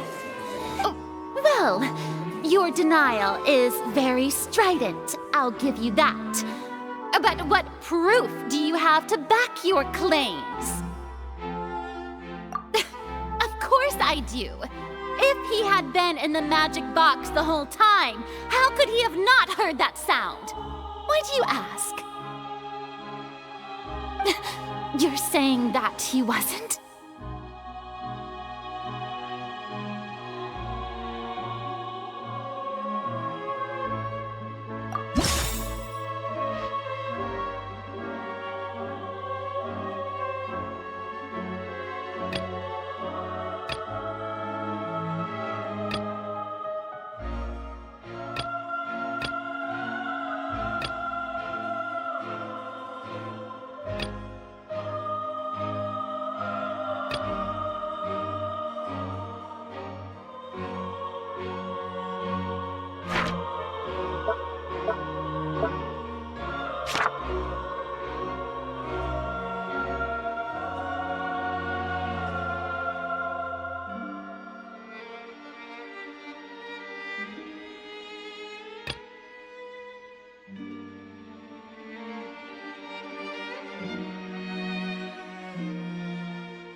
That's right! Linny wasn't in the box or in the tunnel. That's why he didn't hear anything strange during the performance. This means that when the crime happened, Linny had already entered the basement via the vent. The same clue you used to disprove his alibi has now become the best proof! Ha ha! How do you like that? Well played. To think you'd use such logic. Well then, if it wasn't Linny who committed the crimes, then who was it?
Halsey is the missing person and an ordinary audience member.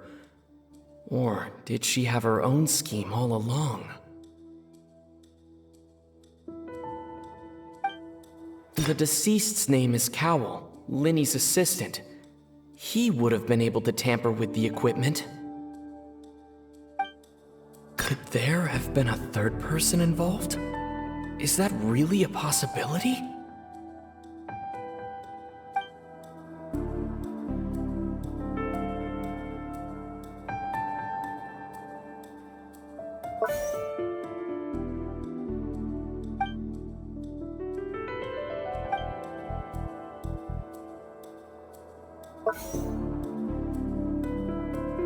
Halsey is the missing person, and...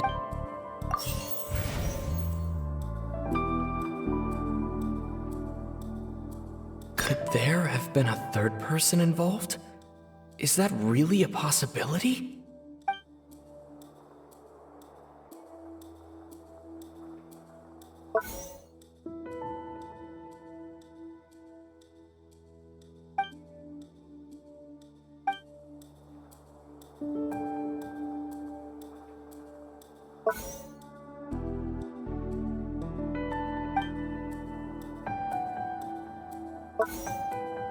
The deceased's name is Cowell.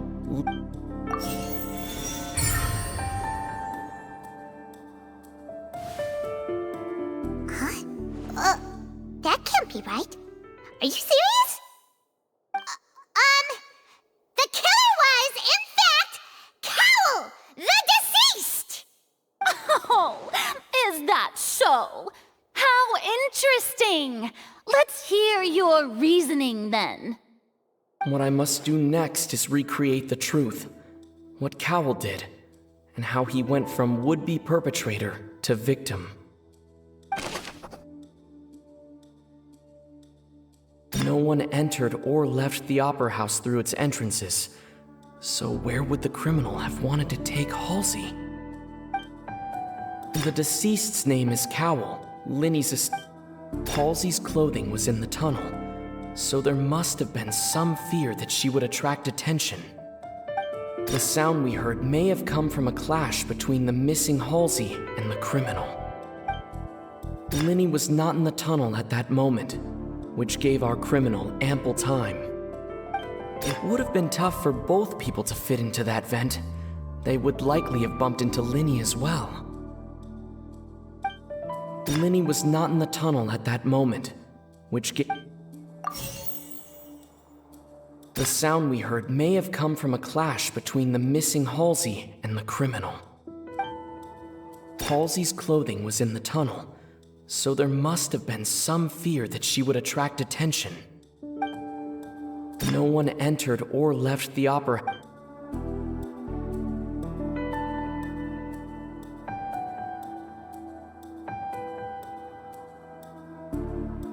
The sound we heard may have come from a clash between... It would have been tough for both people to fit into that vent. Halsey's clothing was in the tunnel, so there...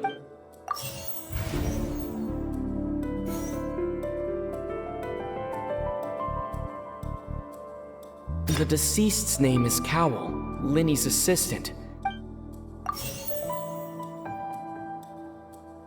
No one entered or left the Opera House through its entrances, so where would the... It would have been tough for both people to... No one entered or left the...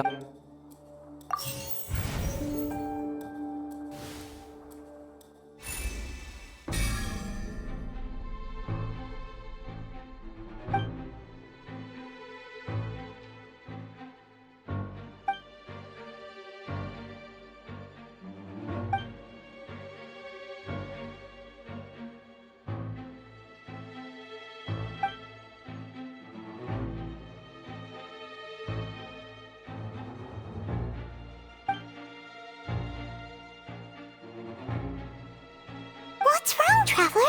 Are you still having trouble figuring things out? I see how it is. So this was all just a bluff. And here I thought you had something to show for it. But it seems you're still far from the truth. Look, since we're at a dead end, why not consider a different track? Just like the trick as it transpired, the end result must have been utterly different from the magician's initial design. If only we knew how Halsey disappeared. Well, that would be nice, but the tunnel only has 3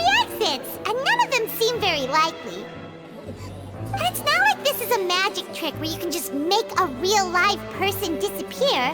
You know, like you did from that water tank, Lynette.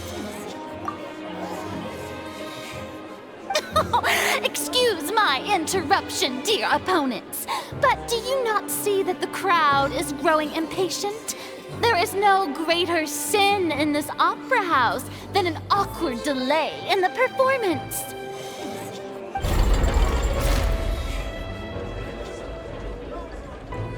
If the defense is unable to make further effective arguments, we will move on to the next stage of the trial. Linny was not in the tunnel at that moment, which gave our criminal ample time.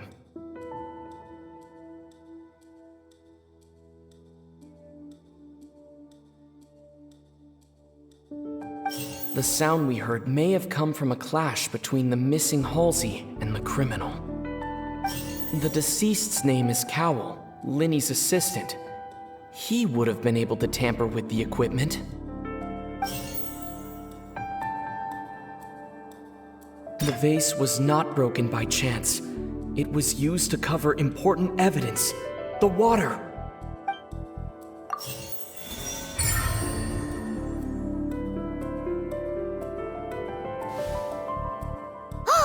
Paimon gets it! It all comes together if Halsey disappeared instead of being kidnapped. Lynette escaped from the water tank, vanishing gradually and leaving only clothes behind. If there's a similar method where a person could be transformed into water...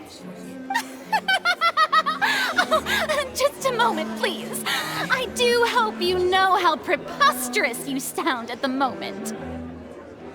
How could a person ever be transformed into water? This is reality we're talking about here, not some magic trick.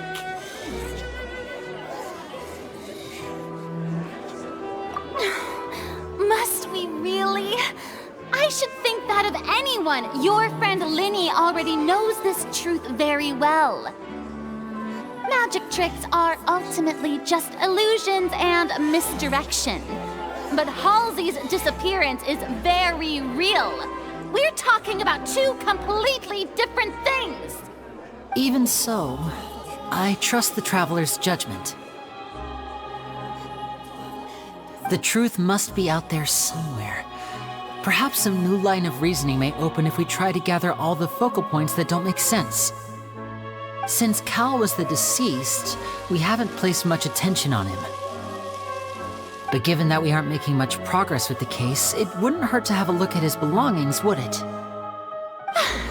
People really do come up with all sorts of harebrained schemes when at the end of their rope. The way I see it, your suggestion that we broaden the scope of our investigation is nothing but a tactic for stalling the trial. Nevertheless, I believe that this is a reasonable request on the part of an attorney. Since the trial does indeed appear to be at an impasse, I believe that additional evidence may help us make more progress. Guards, please step into the lounge and examine the personal effects of the deceased, Cowell.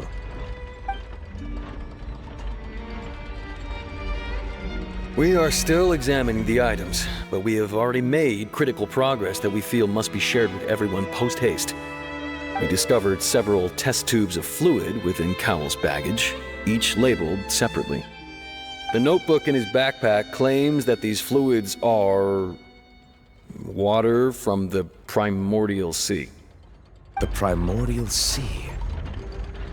The note's contents also indicate that Cowell belonged to an organization that sells illegal drugs and that he had an accomplice. The notebook has many entries concerning safe usage of these fluids, in which the keyword dissolve appears many times. One of these tubes was labeled Opera Epiclese, along with yesterday's date. It is empty. The notes also state that these dissolution properties work exclusively on people from Fontaine. It's likely that Halsey was chosen as some sort of test subject. As such, we believe that the defense's hypothesis is, in fact, supported by sufficient evidence. You've got to be kidding! People dissolving into water?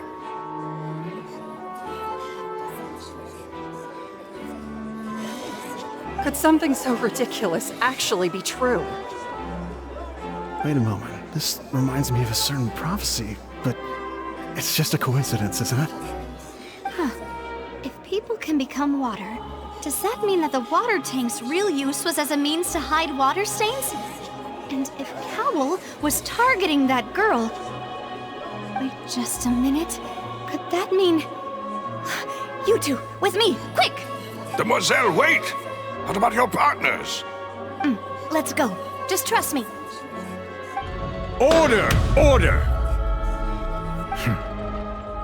It is undeniable that further examination of the deceased's personal effects has yielded some surprising results, but we cannot yet verify the veracity of these clues. Still, let us assume that these clues are indeed authentic, albeit with the understanding that Ms. Halsey has yet to be found. Guards, please continue examining the items along these lines. Mr. Linney, it appears your hypothesis is supported by the evidence, so please continue speaking. Of course. Thank you, Your Honor. If we uphold this hypothesis, I believe that many of this case's seemingly unrelated clues can be connected together. Right! Like the metal hook! That one didn't make sense at all. Let's think about this. Cowell's methods must have something to do with that water from the primordial sea.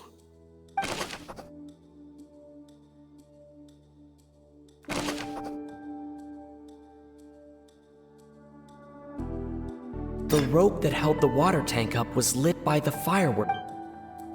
I remember there was something else within the inner layer of that box. Lynette was in the magic box on stage the entire time. Did she have something to do with this? The water from the primordial sea should already have been prepped before Halsey entered the magic box. Now it seems like the hook rope was not meant for another magic trick, but was instead some form of triggering mechanism. The rope that held the water tank up was lit by the fireworks and snapped. As such, the focus here is on the water, and not... Now it seems like the hook rope was not meant for another The water from the primordial sea The deceased's name is Cowell. Now it seems like the hook rope was not meant for another magic trick. Now it seems like the hook rope was not meant for another... The water from the primordial... The rope that held the water tank up was lit by the fireworks and snapped. As such, Lynette was in the magic box on stage I remember there was something else.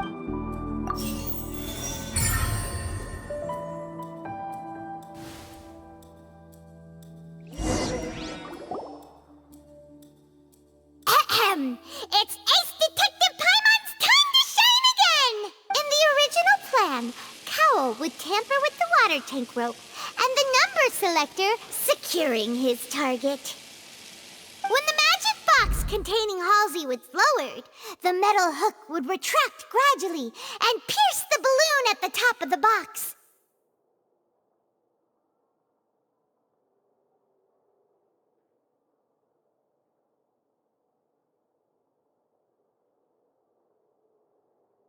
When the balloon attached to the box popped, the water from the primordial seed inside it would pour down and dissolve Halsey. Afterward, Cowell would enter the tunnel and break the flower vase to conceal the water inside the tunnel, with the remaining evidence being covered up by the water tank on stage. But he encountered something unexpected in the tunnel, and wound up being fatally hit by the same water tank he meant to use to cover his tracks. Huh, that does make sense. That actually links together a lot of the more confusing pieces of evidence.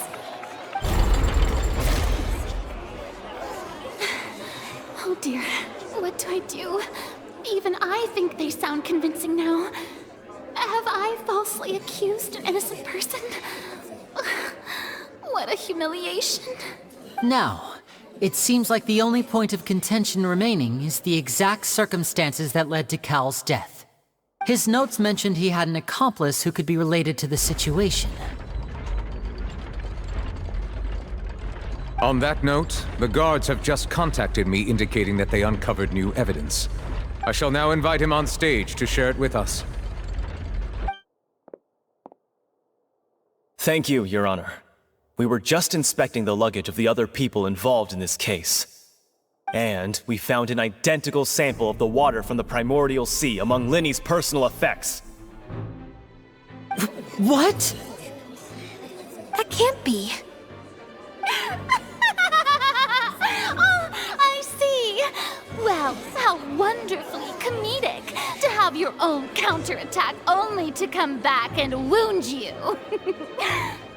Does this not clear all doubt?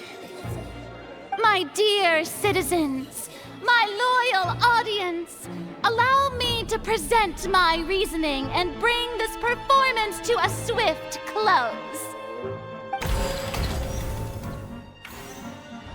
Linny did not need to take part in the dissolution of the young woman at all. Indeed, he did leave the scene via the vent. Having made modifications to the props beforehand, his accomplice Cowell then caused Halsey to vanish using the water from the primordial sea.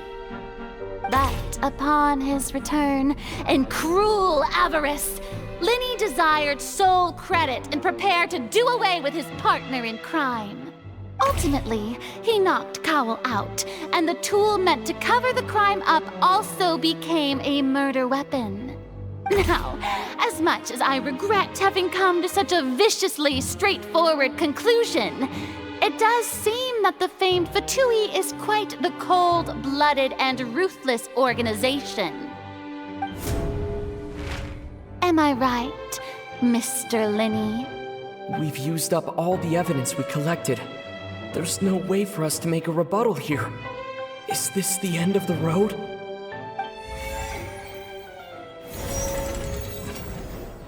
Oh no! Paimon can't think of anything either. It doesn't look like there's any way around this. Seems using the water as new evidence was too good a move. Why did this have to happen now? I think we've all seen enough now, and we have ample witnesses to my flawless reasoning. I believe this is indeed the finale. Now then, my good, noble Chief Justice, should we not, in your view, Excuse me, everyone, but I must interject. Miss, I must ask you not to shout, and to respect the ongoing legal proceedings. Oh, come on. Don't be hasty. I have a good reason for interrupting, you know. Now, would anyone here like to take a little break from all this debate and see a little magic? I'll show you an amazing trick.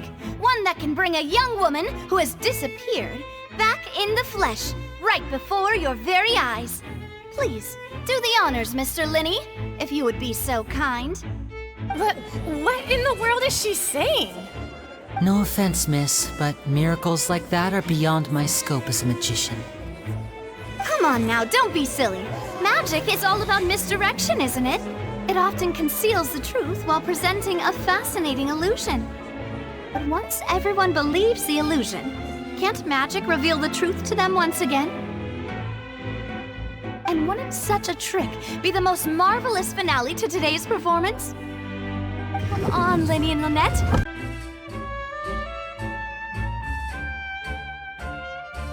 But as the magic makers and stars of the show, I think I should leave the final performance to you. I understand.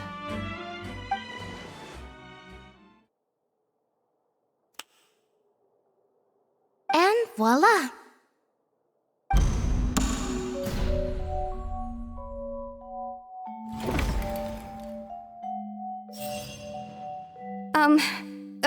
Sorry for the interruption. Wait, isn't that Halsey? So the whole thing about people dissolving wasn't true after all? To be clear, I'm only here because this person told me that if I testified, the merit of doing so would lessen my sentence. I was hiding outside this room listening to the proceedings because I was afraid that I would be the one put on trial. I was just feeling happy that no one had noticed me, and then before I knew it, she caught me. That'll teach you to underestimate us three. Where should I begin? I'm sorry. I'm the one who killed Cowl. I admit it. What? Why? Firstly, my name isn't Halsey. It's Lillian, and I'm originally from Mondstadt. I heard that Linny's show was gonna be a real thriller, but I missed the chance to buy a ticket, so I stole one. That's how I make a living. I steal stuff here and there. And I'd never been caught before. But I was noticed at the harbor a few days ago, and I barely got away. Linny was the one who caught me in the act. Hey, no wonder you look familiar. So you were the thief! Liddy even mentioned that you were pretty skilled. Well, and I thought that would have been the end of it, but then the number selector chose me. He even mentioned the Fortress of Meripede. That's a prison, isn't it? So you can imagine how shocked I was. I thought he was on to me for sure. So I played along with the show while looking for an opening to flee, but then I got water poured on me for no reason, and then someone jumped into the tunnel to nab me. I wasn't going to take that lying down, so I knocked him out and stuffed him into the box. There was nowhere to run from there, though, so I had to change my clothes and hide in a box containing performance costumes. I slipped out after the first guard arrived at the scene and continued hiding inside the opera house. Can a person even hide in there? But I swear I didn't know that the water tank would fall down. Really, I swear it. Had I known that, I wouldn't have put him in the magic box. I may be a thief, but I'm no killer. Well, that makes everything pretty clear now, doesn't it? This time, we need to tell the entire story from Lily-Ann's perspective.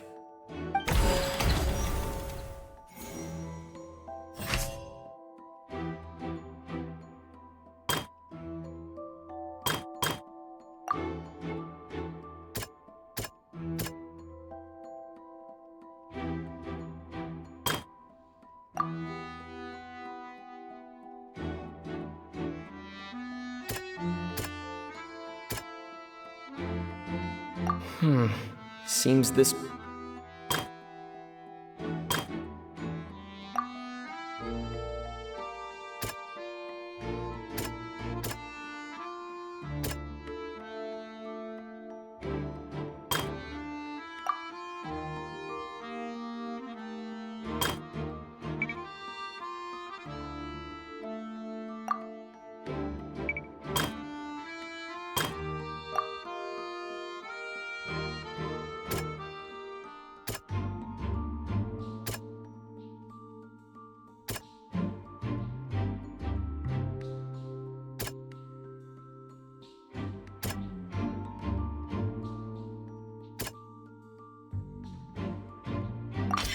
The strange sound wasn't from a fight.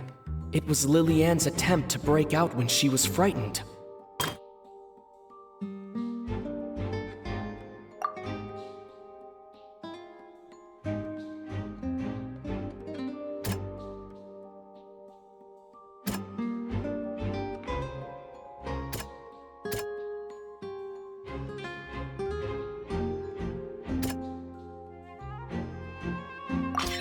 The flower vase was not broken to cover anything up, but it was smashed during the struggle between Lily-Ann and...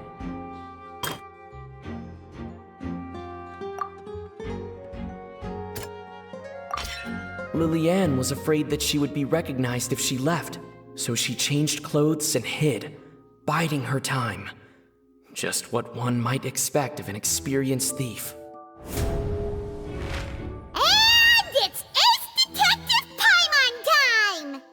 Been selected out of the blue, Lily-Ann panicked. Her panic only intensified after she entered the tunnel and had water poured on her head. So she kicked the door open, producing the thud we all heard. Hearing the commotion, Cowl leapt into the tunnel, only to discover that Lillian had not dissolved. He did not know that Lillian was not from Fontaine, but was a thief who made her way in by stealing a ticket. Mistakenly believing that the water from the primordial sea needed time to take effect, he tried to force Lillian back into the box. The two broke the flower vase during the struggle, but Lillian came out on top, knocking Cowl out and putting him in the box. With no way of escaping, she changed her clothes and hid in the costume trunk until the performance ended.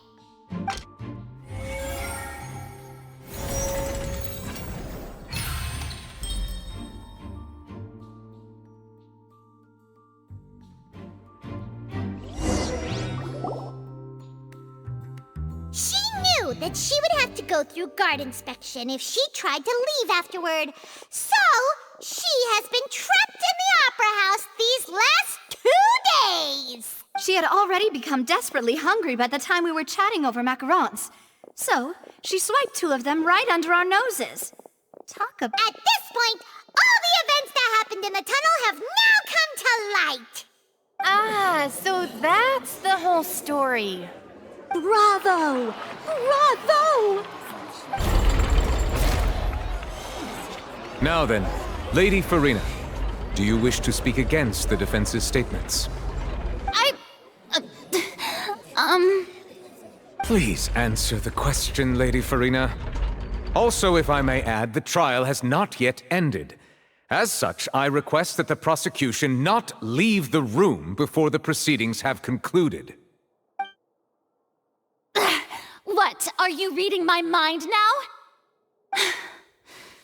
No, I have no further arguments. I admit defeat. But really, could you at least have left me with some dignity? Wow, look at that! She's like a deflated balloon now. If there are no objections, then as the Chief Justice of Fontaine, I shall once again repeat the full sequence of events. The actual perpetrator of the serial disappearances, Cowl, selected his next victim from the audience reservation list. With some modifications to the selector, he could ensure that the pre-selected young woman would be chosen. To cover up any evidence while committing the deed, Cowl thought of allowing the water tank to fall, which would conceal the water left behind after the young woman was dissolved. He also tampered with the rope suspending the water tank, using the fireworks at the end of the performance to cause the tank to drop and hide the watermarks.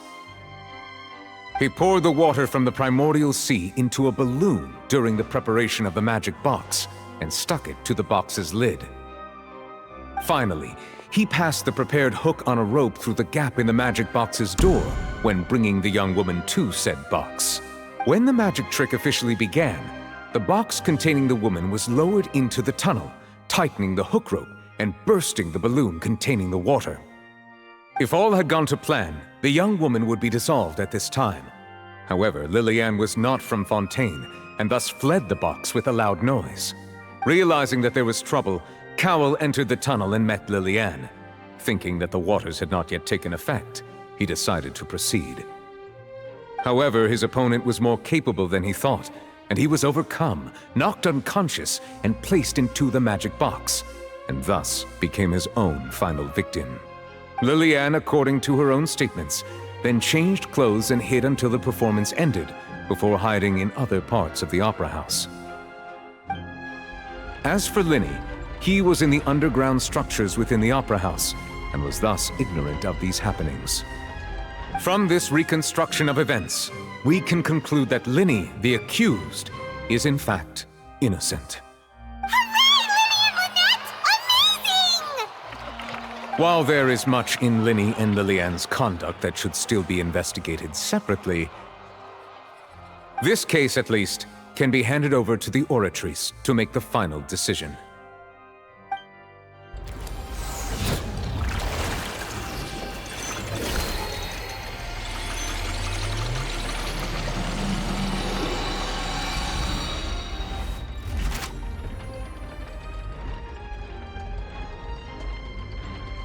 As such, Linny and Lynette are officially declared not guilty.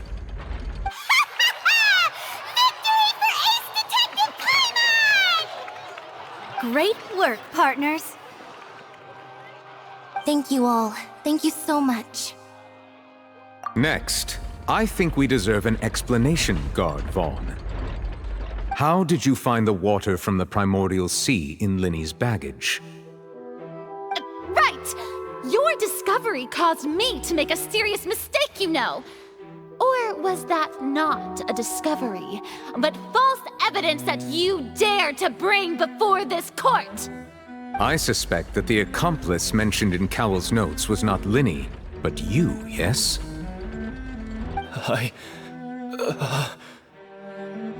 I'm sure you know what you must do to lessen your sentence. Speak quickly! Unless you want to earn yourself a one-way ticket to Coupon Town. I was just following orders. We were supposed to place blame for the serial disappearances onto Linny, and thus cause suspicion to fall on the Fatui. The higher-ups said this was the best opportunity to do so. And now that your plan has fallen through, and the secrets of the water have been revealed, you have become a liability to said higher-ups, yes? Therefore, you would be wise to tell everything you know, and seek the protection of the guards. Yes, I'll tell you everything I know. Our boss discovered that the water can cause people to dissolve. It can also be made into a potion, which when extremely diluted, can cause people to experience unforgettable exhilaration. We've been in this business for a while now, and have made decent mora off it. The disappearances were also the boss's idea. I mean, this is the boss we're talking about.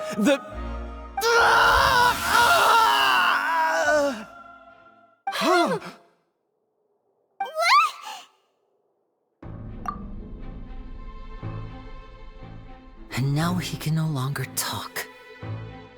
Such ruthlessness. I shouldn't have expected any less of them. An outrageous act. All present, please submit to inspection immediately.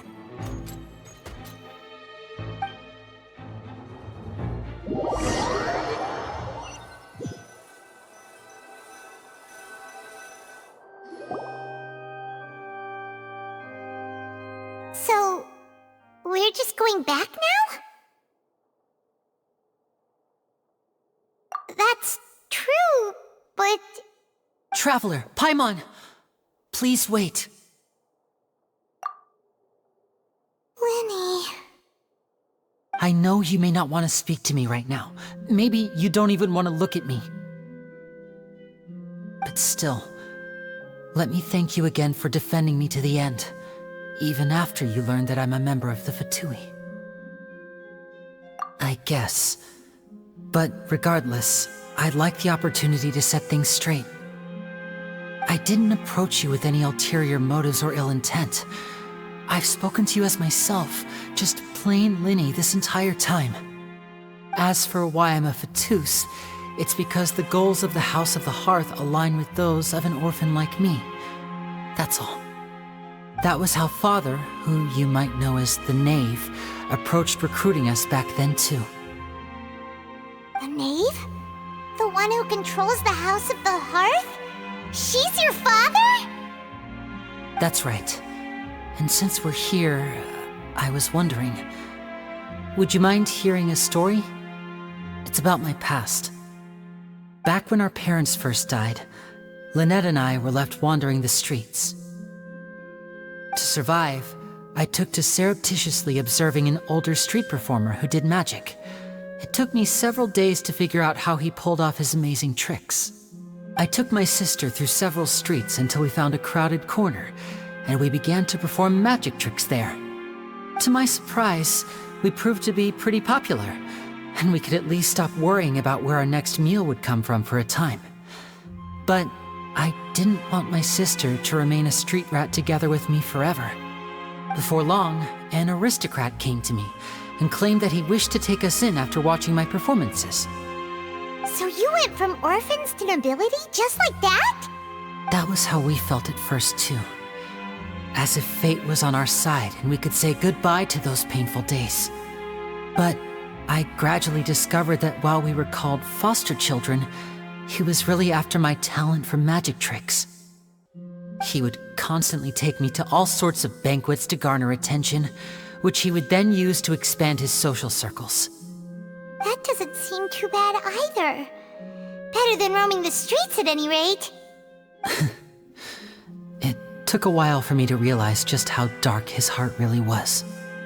After one particular performance at a banquet, I discovered that Lynette was not on the same return vehicle as me. I waited a long time after we returned home, but she did not come back.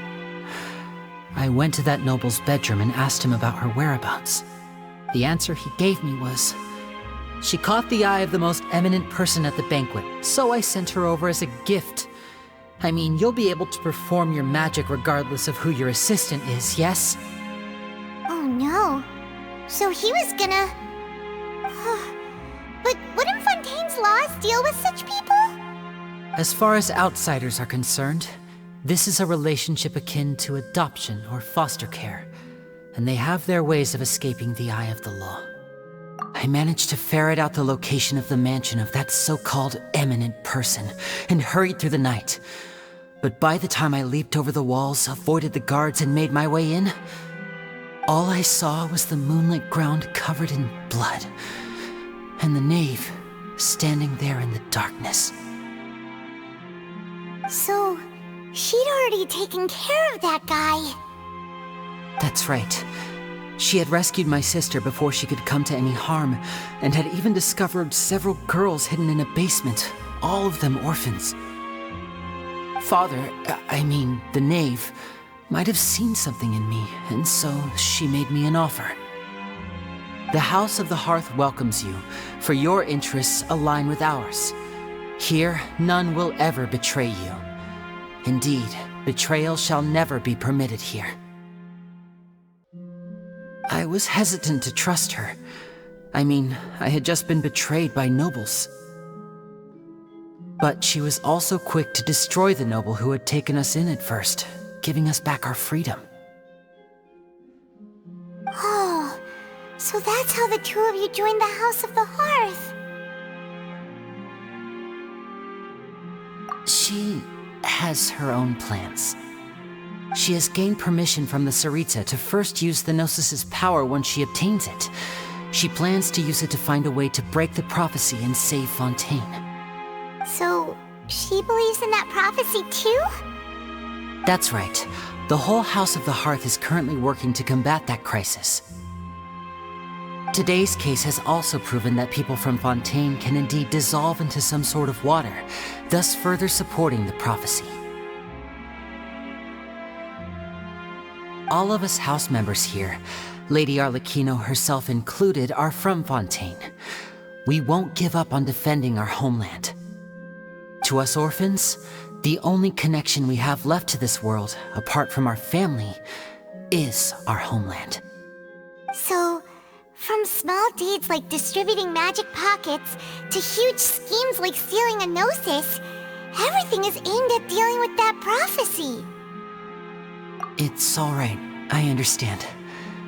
The only thing I can do is relate all this to you. I just hope you can understand that even as a member of the House, I have never stopped making my own decisions, and that I believe what I'm doing is right. If you should need anything at all in the future, feel free to find me. I will do my best to help you, as plain Linny.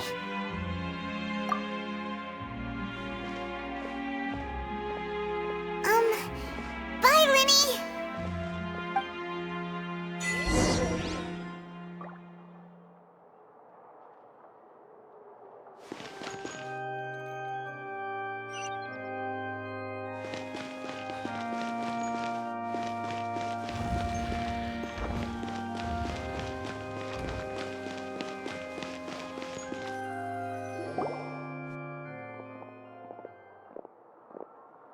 Hey there!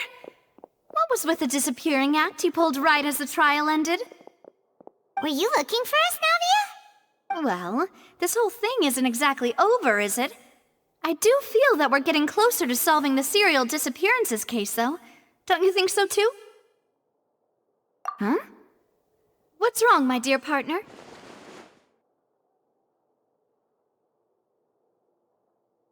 Besides, are you sure we're the ones who can crack a case that's been cold for decades now? And given that there's new evidence from the trial, there should be a trail of breadcrumbs for the Hydro Archon's people to follow now, right? Ah, I see. Well, I won't lie. I'm a little shocked to hear that from you. But I suppose you are just travelers who have only arrived in Fontaine after all. Sorry, I might have been too presumptuous. Don't say that, Navia. Ah, and we were having so much fun investigating with you, too. It was like having new waters flowing into a stagnant mire, causing new hope to spring forth, and the reflection in the murk to become clearer. Well, sorry about that. I'm a bit prone to nostalgia. Don't mind me. Wait, shall we have a farewell meal? You know, to commemorate our time as partners?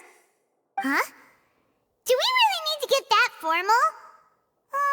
Well, guess you really did treat us as partners, huh? Well, I'd just like to have a proper ending to every important memory. That way there are no regrets later. Anyway, it would just be a meal, so it shouldn't take up too much of your time. You don't have to twist Paimon's arm. If Boss Navia's treating, count Paimon in! Oh, wonderful. In that case, why don't we return to the court of Fontaine and head to the Hotel de Boer? I believe we'll make it just in time for dinner. All right then, let's have our farewell meal!